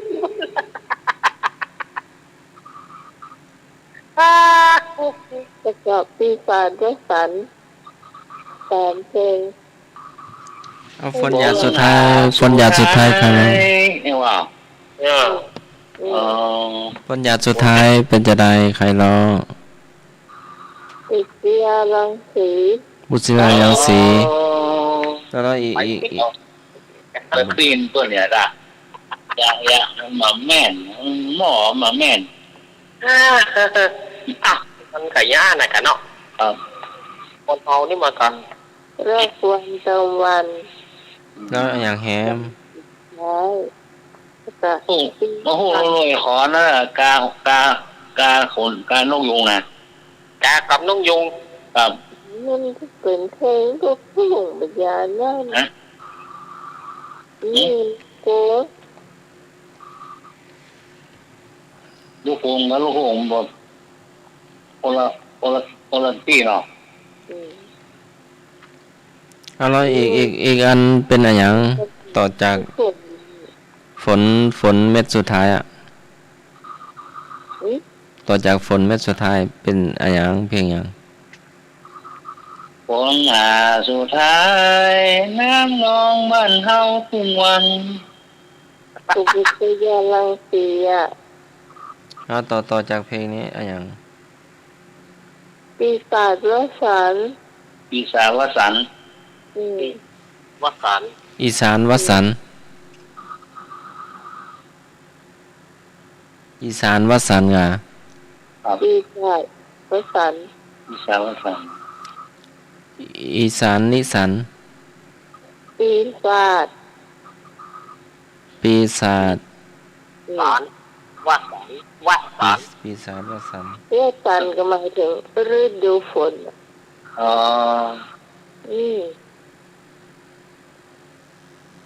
ใครร้อง หมายความก็คือผีที่ผีปีศาจอ่ะ ปีศาจวสันต์ใครร้อง คนเดียวกันน่ะกุเซียรังสี จัง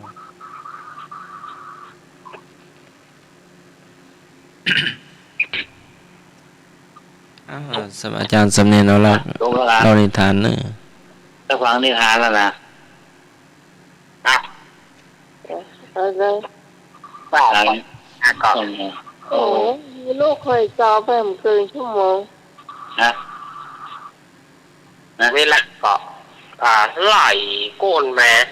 ก็ถ้าโยมวันนี้นี่ก็ชุกระหุกพอสมควรเนอะ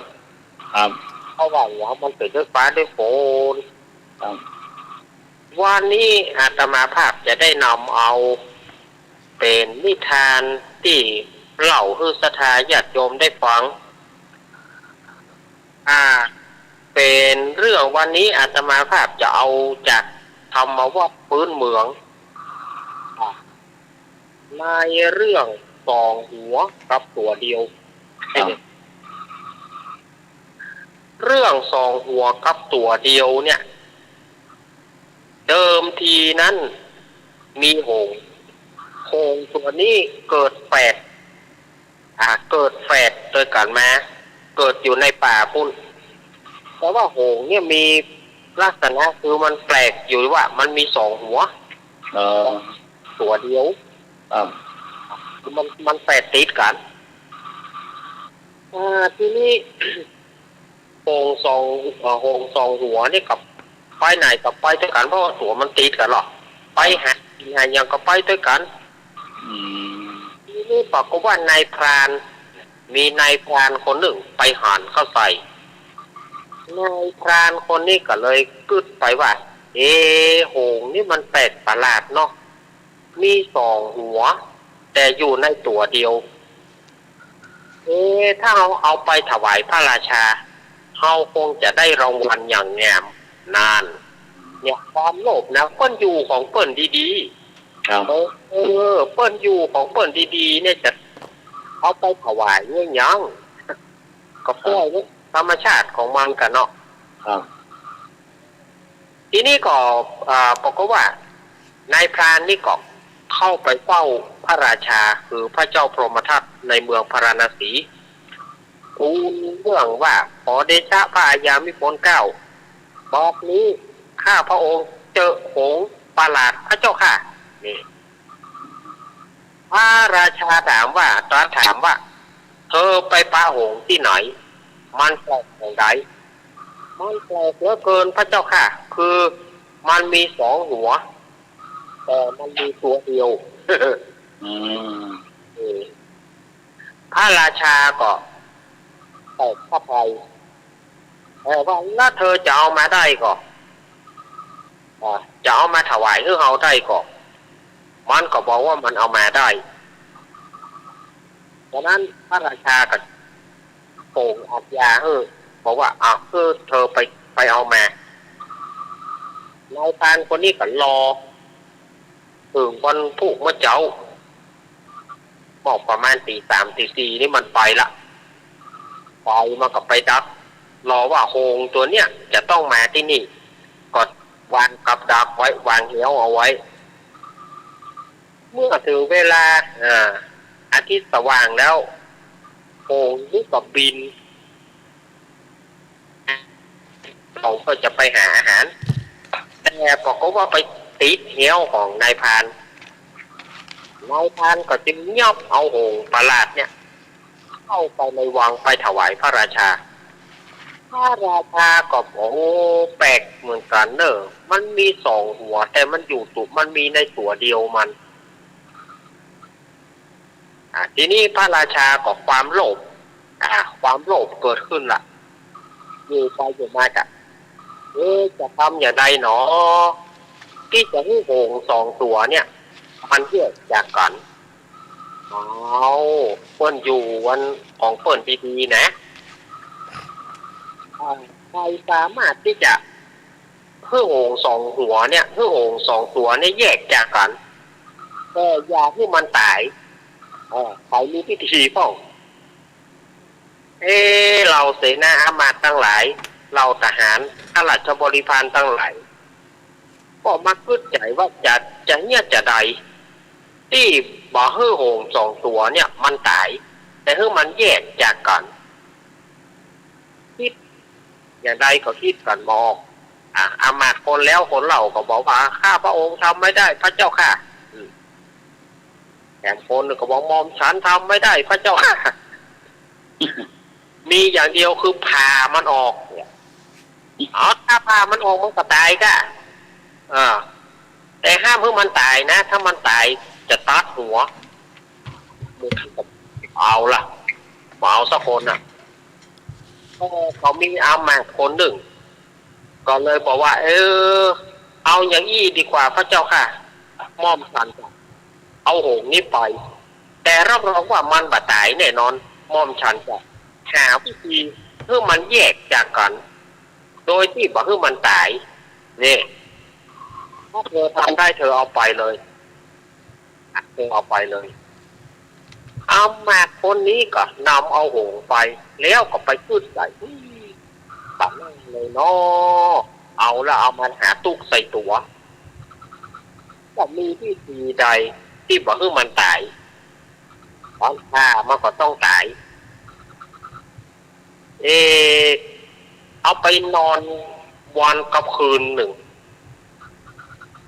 ในที่สุดก็สมองสั่งงานลงอามาตย์คนนี้สมองสั่งงาน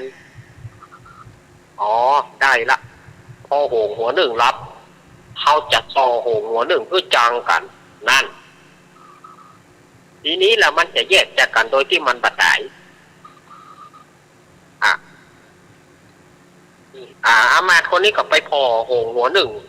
ตื่นโหงหัวหนึ่งรับเขาก็ฟังเข้าไปซอโหงหัวที่ตื่นนั่นนะถ้ามันตื่นมานะเฮ้ยจังมันหนึ่งอย่างนั้นอย่างนี้อย่างนั้นอย่างนี้ว่าด่ามันว่ามันต่างๆนานาเนอะว่ามันต่างๆนานาว่าเข้าไปพอดีว่าโหงหัวหนึ่งตื่นโหงหัวหนึ่งตื่นโหงหัวที่ถูกซอนั่นก็บอกที่ฟ้าเนาะ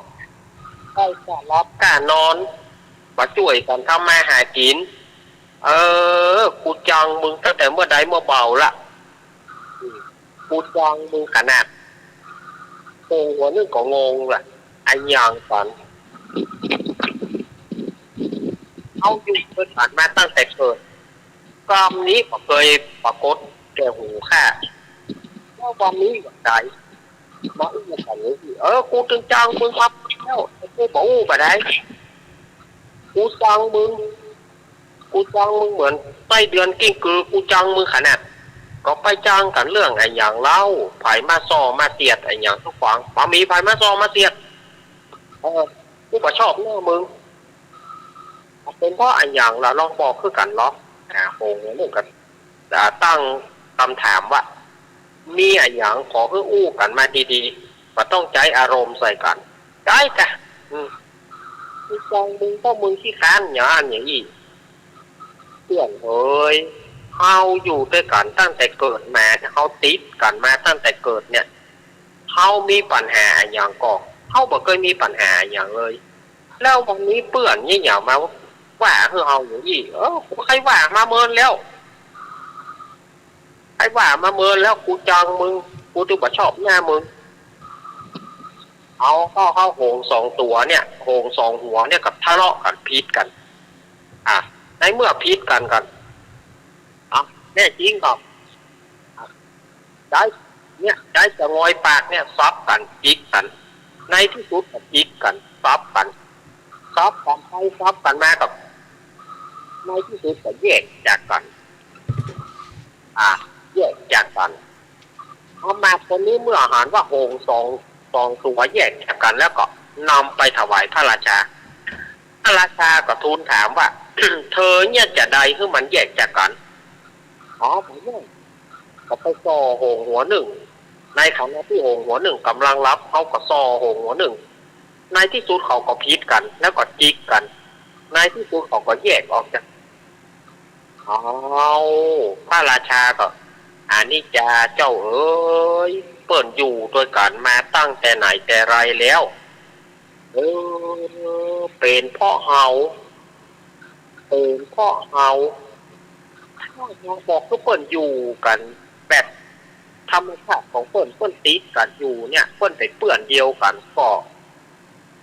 น่าจะบ่มีอะไรอย่างแต่นี่เฮาไปทำให้เปิ้นแยกจากกันบาสามารถจะติดกันได้โอ้ยเจ้าข้าเฮ้ยอันนี้เป็นความผิดของเฮาใหญ่หลวงก็ต้องดังนั้นพระราชาองค์นี้ก็เลยสละสมบัติสละหมดแล้วก็ปล่อยสัตว์ต่างๆรวมถึงหงส์สองตัวนี่ปล่อยไปหมดเลยบอกว่าจ้างม้างัวควายบอกว่าอย่างสัตว์ที่เลี้ยงไว้ปล่อยแล้วก็มอบราชสมบัติเพื่อแก่พระโอรสแล้วก็หนีไปบวชเป็นพระฤาษีหนีไปบวชเป็นพระฤาษีนิทานเรื่องนี้ก็สอนว่ากรรมก่อกรรมเสียดมันบ่มีอะไรอย่างดีเอาไปเรื่องบ้านเหนือเอาไปสอบ้านใต้เรื่องบ้านใต้เอาไปสอบ้านเหนืออย่างผู้ลุงทองคนว่าเนาะคนเคยว่าเอาไปสอบ้านท่านคนนั้นเป็นงานเนี่ยอย่างคนหนึ่งก็มาเถอะเข้ามืดก็ไม่ได้ไปขอของมันหรอกเข้ามืดไม่ไปขอของมันหรอกนะเอาปามาป้นก็บอกรู้เรื่องไงยังแล้วก็มาเถียงชื่อพื้นที่กันเนาะครับเปิ้นอุปมาเหมือนเอาไก่ เอาวันมินนะเอามินตาไก่ซึ่งเป็นไก่เล่าเดียวกันเป็นพี่น้องกันเนี่ยเอามินตาหน้ากันแล้วมันหูจักกันแล้ว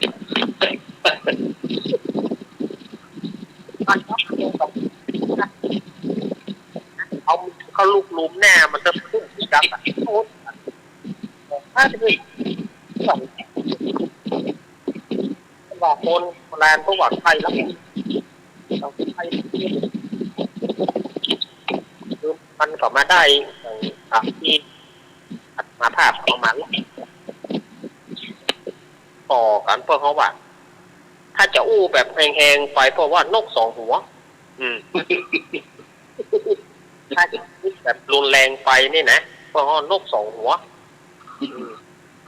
ถ้าเจ้าเบาสองนายนะเพื่อว่าเอาไปส่อกำเสียดที่มันจะเหมือนดีหรอเรื่องกำเสียดนี่มันคล้ายๆกันมันเอากำเสียดกำเดียวนั่นนะเอามาว่าคือกันอันนี้ก็มันบดีเนอะอันนี้อาตมาภาพนำเอาจากธรรมวัตรพื้นเมืองเรื่องซองหัวตัวเดียวเอาคือสถาจัดโยมเขาได้ฟังกันเนาะมันมีสติสอนใจแล้วหรอเนาะครับเนี่ยถ้าจะดีจะไปสอเอาเรื่องนั่นไปว่าคนนั่นเอาคนนั่นมาว่านั่นก็เดี๋ยวแตกละมันแตกตะเร่งอันนั้นไปหอมกับเบื้องแอนแล้วมาหอมจะได้กับเบื้องเพื่อนเอาหอม2 แผ่นแม่เอา4 แผ่น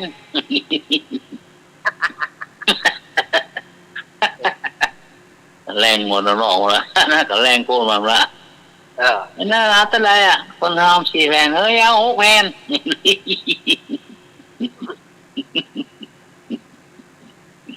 ทุกเจ้าอยู่แล้วกันทุกเจ้าอยู่แล้วกลางทางใต้ก็ได้2ก็ได้6พวกกันเหลือนั่นแหละพวกกันเหลือเนาะคนนั่นก็จะเอาขึ้นไปไหนอ่ะพวกกันเหลือเนาะสถาอยู่คนละอยู่ละคนละมุมมันจึงมีลูกเนาะมันจะมีกุฏิกุตางอ่ะแต่คนละมุมเนาะเป็นครับดีสอนใจจะเรียนหรออย่ากรรมหมดเลยโอ้มันแต่หรอโอ้มันถึงฟังแต่มันถึงม่วนครับฟังมันถึงม่วนอ่านว่าเป็นนิทานเนี่ยแต่เอาตั้งใจฟังแล้วโอ้มันมีคติโอ้ฟังผมด้านนี้ผมจะเข้าใจหรอกอย่างนี่มันดีเอามันดีเขาของมันเนี้ยเอาลองย่างใจมาเลยไหนกันเนาะกูเตือนมันหม้อโอ้พอไปเป๊ะปั๊บงวยเวลาไม่เอามันยับยั้งตั้งใจพ่อมันมีมาเมินนะจ๊ะเนาะเมินเนาะมันก็มีแต่ไหนแต่ไรแล้วอันอย่างนี้นะครับแล้วบางคนเขาก็ไปว่ายุคบัดเดียวนี่มันยุคศาสนาเกิงเอานี่มันจิตใจคนเขานี่มันบัดดีมันเสื่อมไปความจริงเนี่ยมันก็มีสมัยไหนมันก็มีครับมันบัดได้เป็นด้วยว่าเกิงพุทธกาลอย่างสักอย่างแหละมันก็ตึงมีมาแล้วหรอสมัยที่มันว่างจากพุทธศาสนามันมีเหมือนเดียวกันคนเขานี่เสื่อมปัจจัยเพราะว่าเกิงพุทธกาลหรือว่าเกิงพุทธศาสนาคือพระพุทธองค์เปิ้นทำนายไว้ว่ามันจะเสื่อมไปโคตรมันจะเสื่อมไปมันจะบะฮักในจะบะให้ตีหน่อยเนอะครับได้เล่นบักแว้งบักเขือเอากับว่ามันแว้งบักเขืออายุแค่10 ปลายไปเอาผัวเอาเมีย ไม่หรอกมีก็ เออเพราะว่าบัดเดียวนี่บางคนบางที่นี่อายุบัดนั้นเป็นคงเป็นแฟนกัน ครับ สมัยแต่ก่อนถ้าคนเขาบอกบรรลุนิติภาวะบ่เข้าซาวเพิ่นจะยังบ่ฮู้เรื่องเรื่องเบาเรื่องสาวเสื้อ ครับ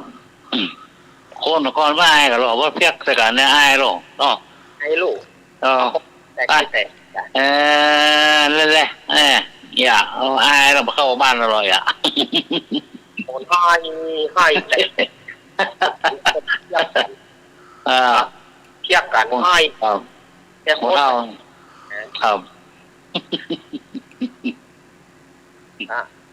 เอาซื่อๆนะอาตมาเนี่ยเป็นคนที่แบบว่าอายุ15-16เนี่ยอาตมาบอกหูอย่างเช่นนะเรื่อง ครับ สาวนี่มันเปิ้นไปก่อนเปิ้นไปก่อไปเปิ้นอู้ก่ออู้ ครับ เขาบอกหูอย่างกันนะ แล้วสมัยก่อนนี่มันมีเนาะเพียกแต่กันเนี่ยไอ้นะโคตรบอกเข้าโรงเรียนหรอก แต่การไล่ตีกันเพียกไล่ตีกันนะครับเพียกแต่การไล่ตีกันว่ามันเอาคนที่เขาบ่ชอบก็หลอกเขามาเพียก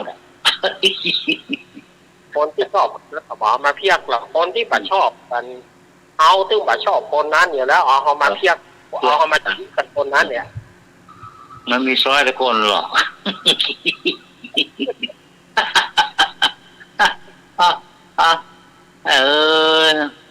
อีน้ำเมาเอาบนหาไอ้หมูกินโคตรเรื่องโรงเรียนหรอโคตรเรียกเพิ่มไปเลยโอ้เล่าก่อนนะ ที่ก็มี ครับมีหรอ มีหรอ เอาปีว่ามาเลยมา มันเขาเพียกไปนะเดี๋ยวคนน่ะใจบุญปุถีไม่เอานะ หรอจริงเหรอ บุญปุถี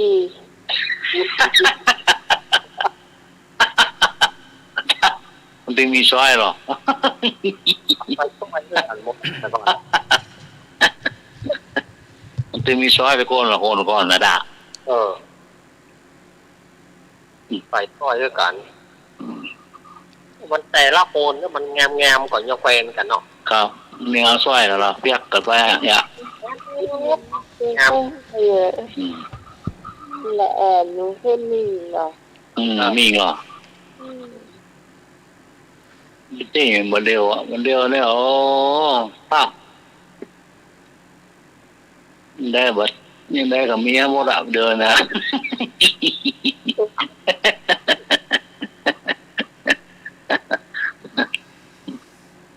น้ำลาดาปากเพื่อเนี่ยไปบ่ละ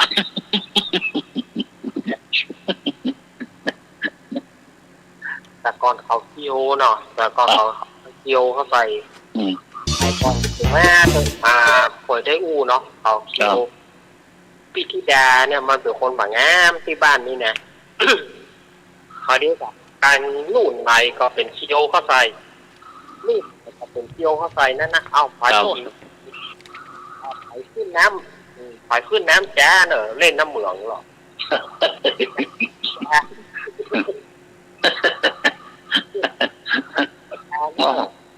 โอ้คนที่ชอบพี่ดาวจ่ายค่าหัวขึ้นขัดจ้าคนได้จ้านะเอาแล้วนะไม่แตนกัน ไอ้เนาะมันเปียกมือ จริงเปิ้นก็บ่ใจว่าขี้ริ้วขี้เลอย่างนะครับเอาไปหารว่ามันอย่างใดฮะเปิ้นเป็นคนแบบว่าปาก มันมีสร้อยตะโกนน่ะค่ะ อะไรเนี่ยเขาก็เลยเกี่ยวเข้าไปบ่ได้เลยเกี่ยวเข้าไปกันอย่างกับที่ดาครับ ปากมาจนเศร้าบาเดียวปากเขาบาเดียวที่ดา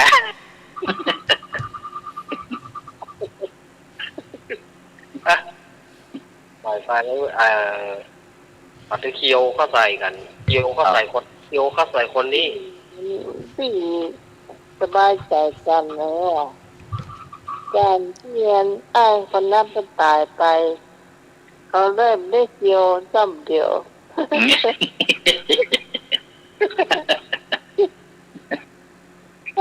แต่อันเขาเชื่อไปเชื่อใจเขาจังอ่ะจัง ก่อนนี้เมื่อน้อยเขาเพียกใส่ปานเมี่ยงเนาะมันชอบเมี่ยงอย่างตั้งเป็นใจปานเมี่ยงแล้วโอ้ข้าอายพูดลองเอาไปแล้วหรอ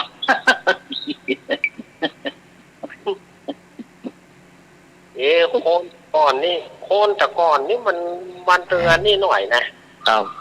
ปากจะเป็นพืชจะดีก็จะได้นี่ปากดีจะได้เนี่ยเพียกใจคนนั้นเพียกใจ นั่งอยู่ตื่นเนี่ยเราเนี่ยห่อเรานะเพียกใส่กูจริงก็โคตรใหญ่นะไม่ใช่ว่าเราอ่อนโมเดลกันกันยังเราอ่อนโมเดลกันกันยังว่านะบางทีคนใหญ่สมโลงคนใหญ่เน็ตจ้างเนี่ยจ้างว่าละไอ้คนใจคนนี่มันก็มีหรอกเมื่อก่อนครับเสือสูงมาต้องขอกินอย่างต่อเนาะมันพักหัวตั้งใดสวย14 15นึงต้องเล่นน้ำคืออะไรอ่ะมาหู้ยังผมปั๊มบ้างอ่ะโอ้เล่นน้ำเล่นหนองกันอยู่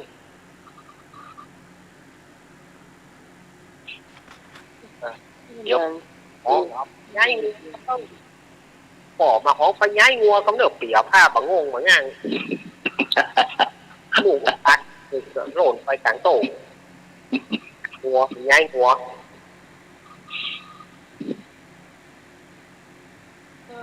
ทำไมนั่นมันแต่มันหักกันนะมันจางกันเจ้าตัวที่เขาเคียวเขาใส่คนนั้นคนนี้เหม็นละหักหมู่เดียวกันนั่นนะไปไหนกับกันลุยไหนกับลุยกันต้องมาเคียวกันแล้วพี่กันแล้วเหรอรู้กันละไอ้นาทีกันหน้าจางเขามาเทียบเขาเนี่ยใส่เป็นคนกู้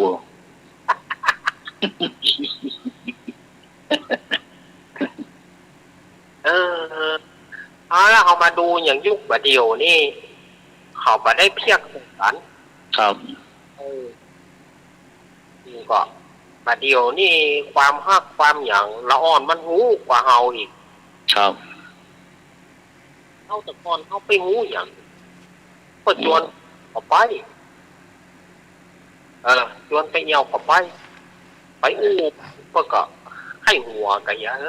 แต่งอู้อันนั้นอันนี้เขาก็ว่ากันไปที่แต่หอมจะหูเหลืองของเราไปฮะตื่นเป้าอยู่หูเหลืองถูกมาต้องไปนอนเงินเย็นนี่ไปนอนเงินเย็นนี่ครับเอาเปล่าอยู่ทางไหนเปล่านอนทางนอกกันไว้ก็ไปงี้อย่างนี้กันครับแย่งมาก็เอากันปิกข้ามมากับไปห้าบกันไปอยู่เย็นก็ดีบ้านศพก็ดีก็ปิกว่าพอได้ก็ปิกก็นอนเนี่ยเอากันนอนท่านน่ะกลางเตือนเพิ่นฮะครับป้ามีใจไอ้ยังบ่กึดไอ้ยังเป็นปีกึดกันเป็นกับปีกับน้องครับถ้าคนบัดเดียวมันจะไปอดได้กันวะคนบัดเดียวมันจะอดได้กันก็คนแต่ก่อนนี้เพิ่นเอาแต่เพิ่นก็อยู่กันนะบ่มีไอ้ยังเสื้อบ่าวต่างบ้านมาเขาก็รู้หลงครับเป็นแฟนหันอันนั้นน่ะมีแต่เป็นแฟนหันก็เขาจ้างบัตรนะก็เขาจ้างบัตรนะเขาเดินหินหนังนี่แต่งขึ้นจาก อ๋ออันนี้แฟนคนมีแล้วรอแอบเปล่าต่างบ้านกันเดียวบอลโซแตกเปิดแล้วเปิดแล้วแฟนมันมีบอกเฮ้ยเขาไปอู้กันนอกไปเข้ากับพอดีไข้หัวเข้ากับเด็กเข้าไปแค่ยังปฏิเขาบอกว่าเขาจองเบาอันต่างบ้านน้องแต่งหาว่าเขาเป็นแฟนเขาไอ้เบ้าน่าจะเชื่อแต่นี้แฟนมันมีไป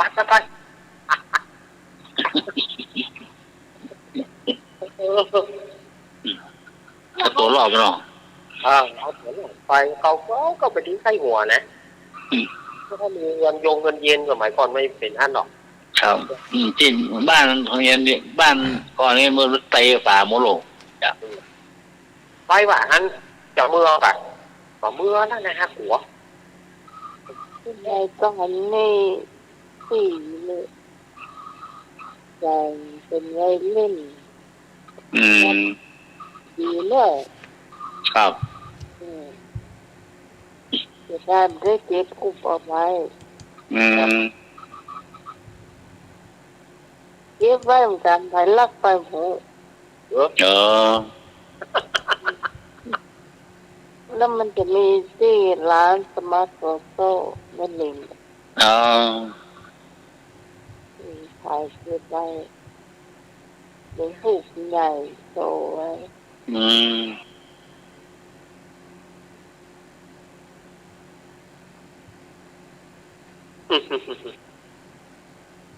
โอ้ยป้าไปเปลี่ยนคืออะไร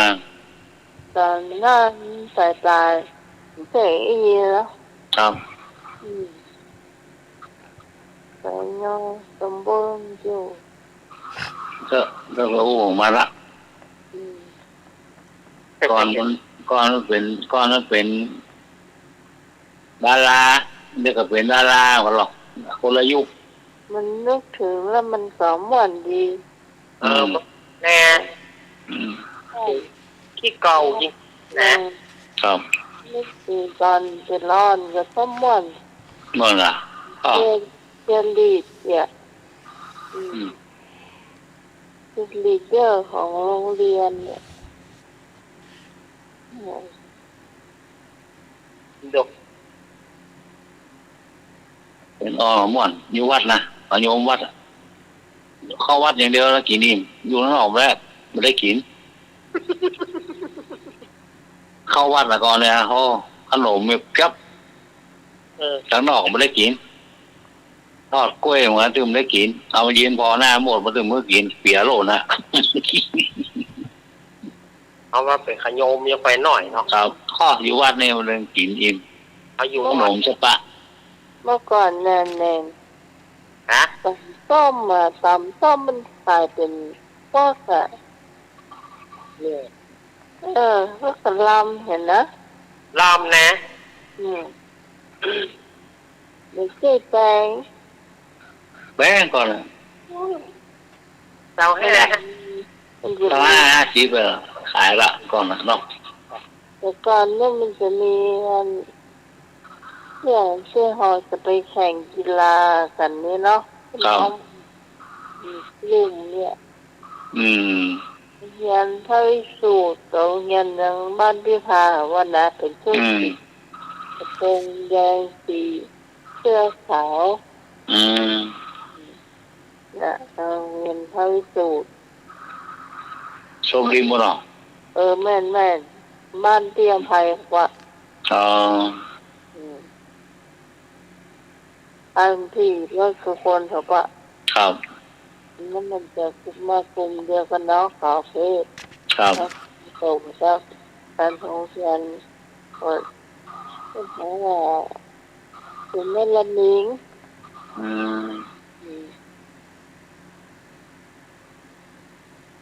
น้องนี่ได้วิ่ง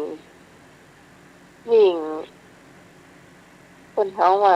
4 คูณ 100โอ้4 คนนะใช่4 คนนะเจ้า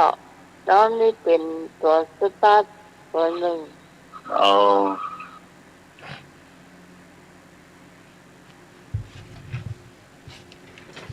นักกีฬาเก่าเนี่ย นักกีฬาสอนให้โอ้มันได้เป็นสองอย่างก่อน อ๋อ มันได้เป็นแล้วก็ลู่ลานประเภทลู่ประเภทลานพวกเขาเนาะ ครับ กระโดดสูงกระโดดไกลเนาะ อืม กระโดดสูงก็ได้กระโดดไกลก็ได้เป็นครูฝึกสอนของทางวิทยาลัยครูเพิ่มไปสอน อืมก็ครูที่มีนักให้เราก่อนนะครับ อืม เจ้านะสอนหนังสือ มันแบบใจหน้าใจแหน ครับลูกเจ้าล่ะสอนหนังสือวัดเรียนวัดเจ้าสอน เกิดผู้เจ้าไปสอนเนี่ย ครับภาษาไทยเนี่ยโอ้พอไก่น้องละหูเนี่ยก็ตัวหนังสือเพื่องามเขียนบนกระดานดำนะตัดพอไก่น้องละหูเนี่ยพวกเขา แต่ก่อนมันแบบใจหน้ามันแบบจะมี ตัวหนังสือเพื่องงานมาก่อนน่ะพอไก่น้องหูนะก็ รุ่นล้ำไปแล้วเพราะไอ้หนึ่งอายุนักก็นับเป็น10 ปีเนาะ โอ้ รุ่นโดนนะบอก ลูกได้พอกับแต่อายุมาเกี่ยวมาเตือนกับ มันเรามีรุ่นเนี้ยน่ะมีกระดาษปากกาเนี่ย รู้ว่ายิ่งเข้ายิ่งได้นักนะงอนเลยนะ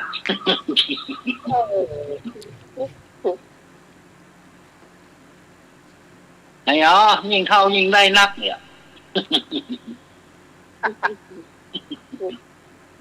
เงินผู้สูงอายุ ถูกต้อง นี่นะ ไอ้อ๋ออยู่ เออ อยู่ในว่าเขาชอบใจอ่ะ ไอ้โยม ฮะ โยม ถูกต้อง ไอ้โยมไปที่เจ้าเกาะ ฮะ ไปอย่างที่เจ้าเกาะ ไปเวท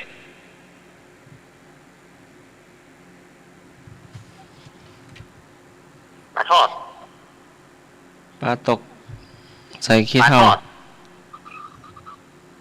ฉันจะมาว่าอย่าง ปลาตกใส่ขี้เถ้า ปลากบ ไม่ใช่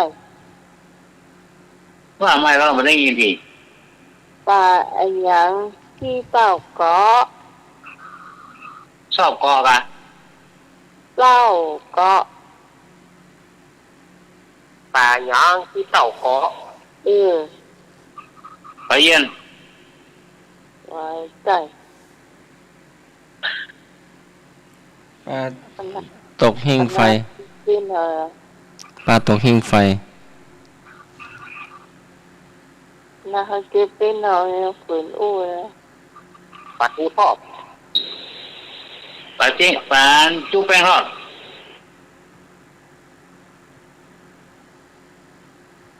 ป่ามันดีๆถูก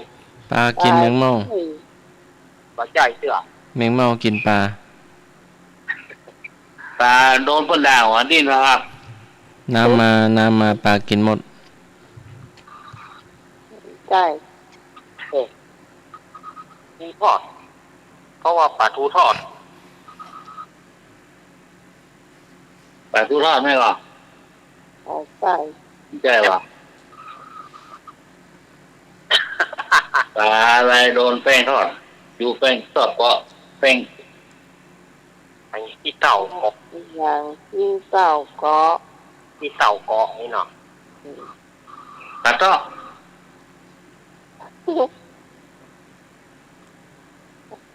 ปลาจี มันมีคนเป็นปลาหา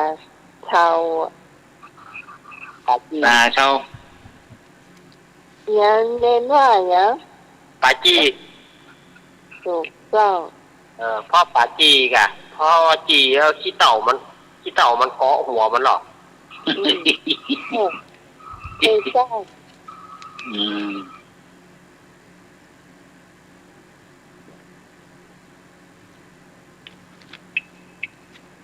ไป ไอ้เนาะ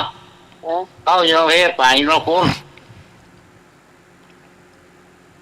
ผม เอาอยู่ตรง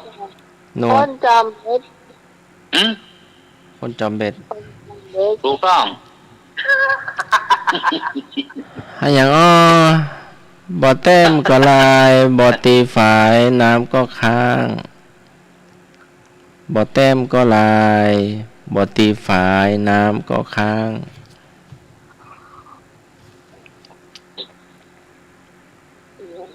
จ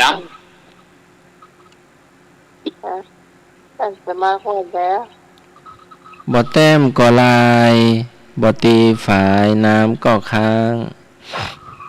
ำแต้มกว่าลายวะแต้มกว่าลายบัตีฝ่ายน้ำกว่าข้างอ่ะ เจ้า น้ำตกบนใบบอน ย่าง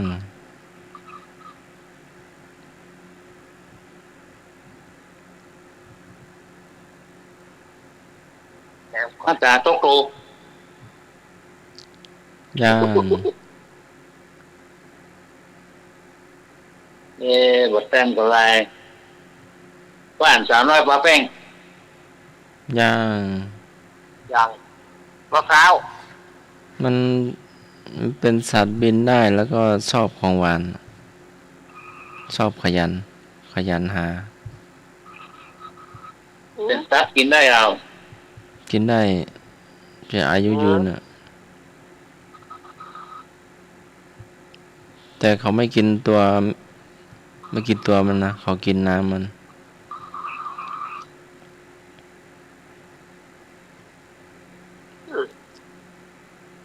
อร่อยอ่ะ จะชอบบินไปหาของหวานอ่ะ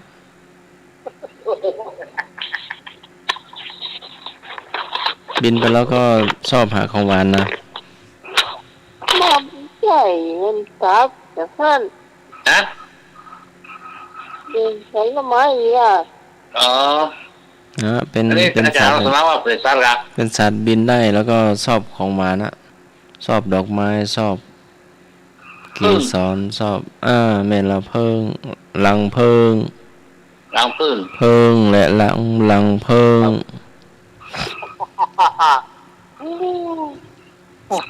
มันที่ธรรมดาแล้วเนี่ยสมองคอมพิวเตอร์หมดหรอก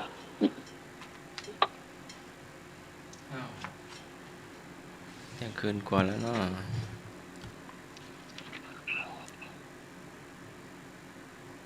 ไอ้เนาะอาชีพอะไร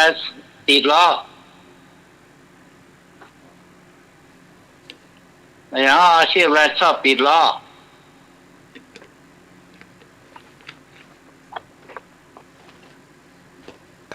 อย่างอ่ะลุงหนุ่ย หนุ่มรถไถ ไอ้เนาะอาชีพอะไรชอบติดล้อ หนุ่มรถไถ เข้าใจ หนุ่ม10 ล้อ ชอบติดล้อ ชอบติดล้อ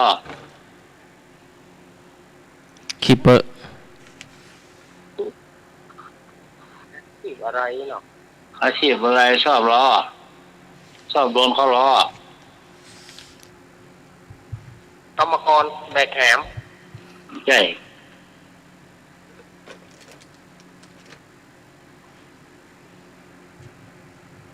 มาไหม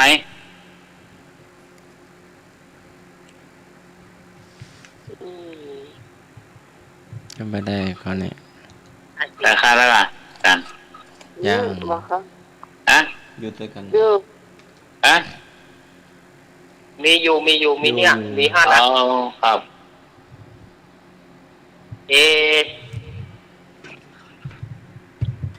ชอบโดนล้ออ่ะอาชีพอะไรชอบโดนล้อ ล้อหมุน ใช่ ล้อกิ้ง ใช่ รถตุ๊กตุ๊ก ไม่ใช่ โลตุกๆเลย ล้อหลัง ใช่ นี่นะเดี๋ยวกันนะ ล้อแฟบ ไม่ใช่ ล้อหัว สั่งไปละ อย่างก็3 ล้อตันอ่ะ ใช่ อาชีพอะไรชอบโดนล้อ ขอบโดนล้อเอง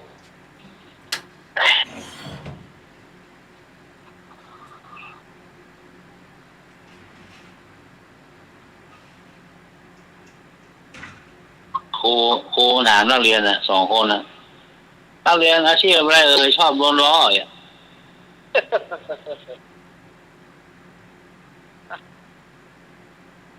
ครูยกมือหนูตอบค่ะเอาเลยคนป่ายางรถ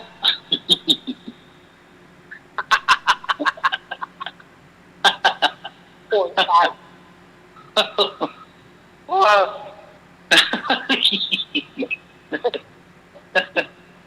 ป่ายางรถโดนล้อตลอดหรอแต่หรอก โอ้โหโอ้ย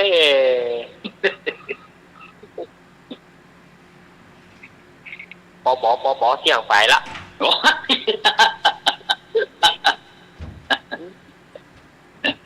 ยอม ตอบว่าอะไรนะ ตาย ตอบว่าอะไรนะ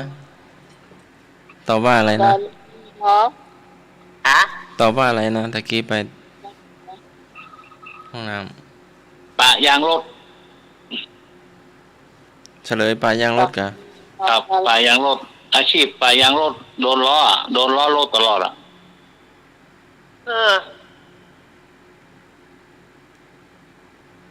งัดยางกันอย่างโดนล้อรถหลอกอย่า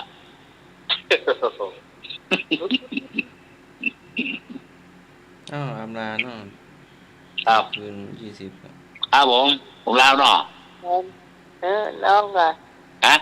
แม่ไม่ดูเราก็ลาก่อน โอ้นึกว่าเอาเต็มชั่วโมงนี่คนเร็วอ่ะ อืม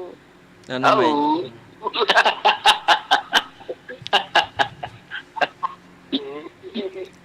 ใช่จะมีคนฟัง2-3 คนนะโม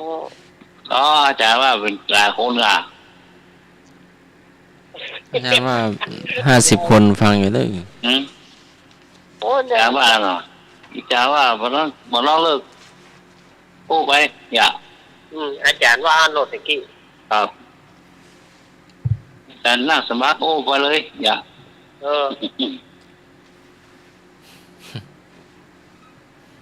โอ้ต้องขอบคุณอาจารย์เนี่ยโอ้ไว้ศาสตร์เนี่ย เรียนถูกใกล้มาใหม่3 ทุ่มเนาะ ครับปีว่าปี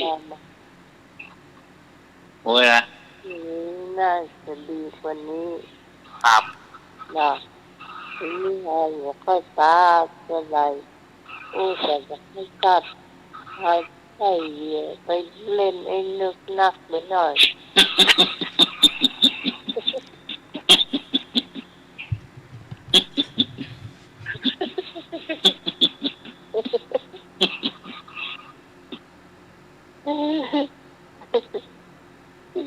แมงมันโคกหัวก้า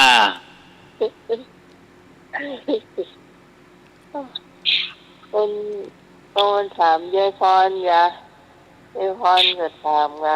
โอ้คนฟังทางวิทยุนี่เดือดร้อนเลยวันนี้นะ เนี่ยนะยายพรนี่โทรมา2 ตั้ง 3 ตั้งกัน อาจารย์รับอยู่หรอปูนมั้งนะ แก้มโฮเบอร์น้องยายพรน่ะพี่ต่องเบอร์โฮเบอร์เราเนาะ เดี๋ยวเว้ย เจ้าสำหรับคำคืนนี้ขอบคุณอาจารย์พระครูสมวิศวัตวสิโจที่ในการสถานีขอบคุณน้องหน้าที่ไปขอบคุณเสียงให้สำหรับวันนี้ข้าเจ้าต้องลาคุณผู้ฟังไปก่อนสวัสดีเจ้า ครับผมดีครับครับดีครับขอบคุณต้องขอบคุณจากผู้สวัสดิ์เมตตาครับสำหรับทางนี้ก็ได้สาธาอาจารย์สมัคร เจ้า อาจารย์เขารักนะครับครับเมื่อในขาดได้ง่ายเนาะต้องเสริมครับผมดีขึ้นมากแค่ทุกท่านนะครับครับดีกว่าดีครับคนตกรับดีกว่าดีทุกท่านทุกคนนะครับสวัสดีครับผม เจ้าลุงหน่อย อ่า ก็วันนี้อาจจะคู่คักไปหน่อยก็ขอสุมาอภัยกับสถาญาติโยมเนาะเอาไว้วันพรุ่งนี้ก็คงจะเข้าสู่วัดปกติ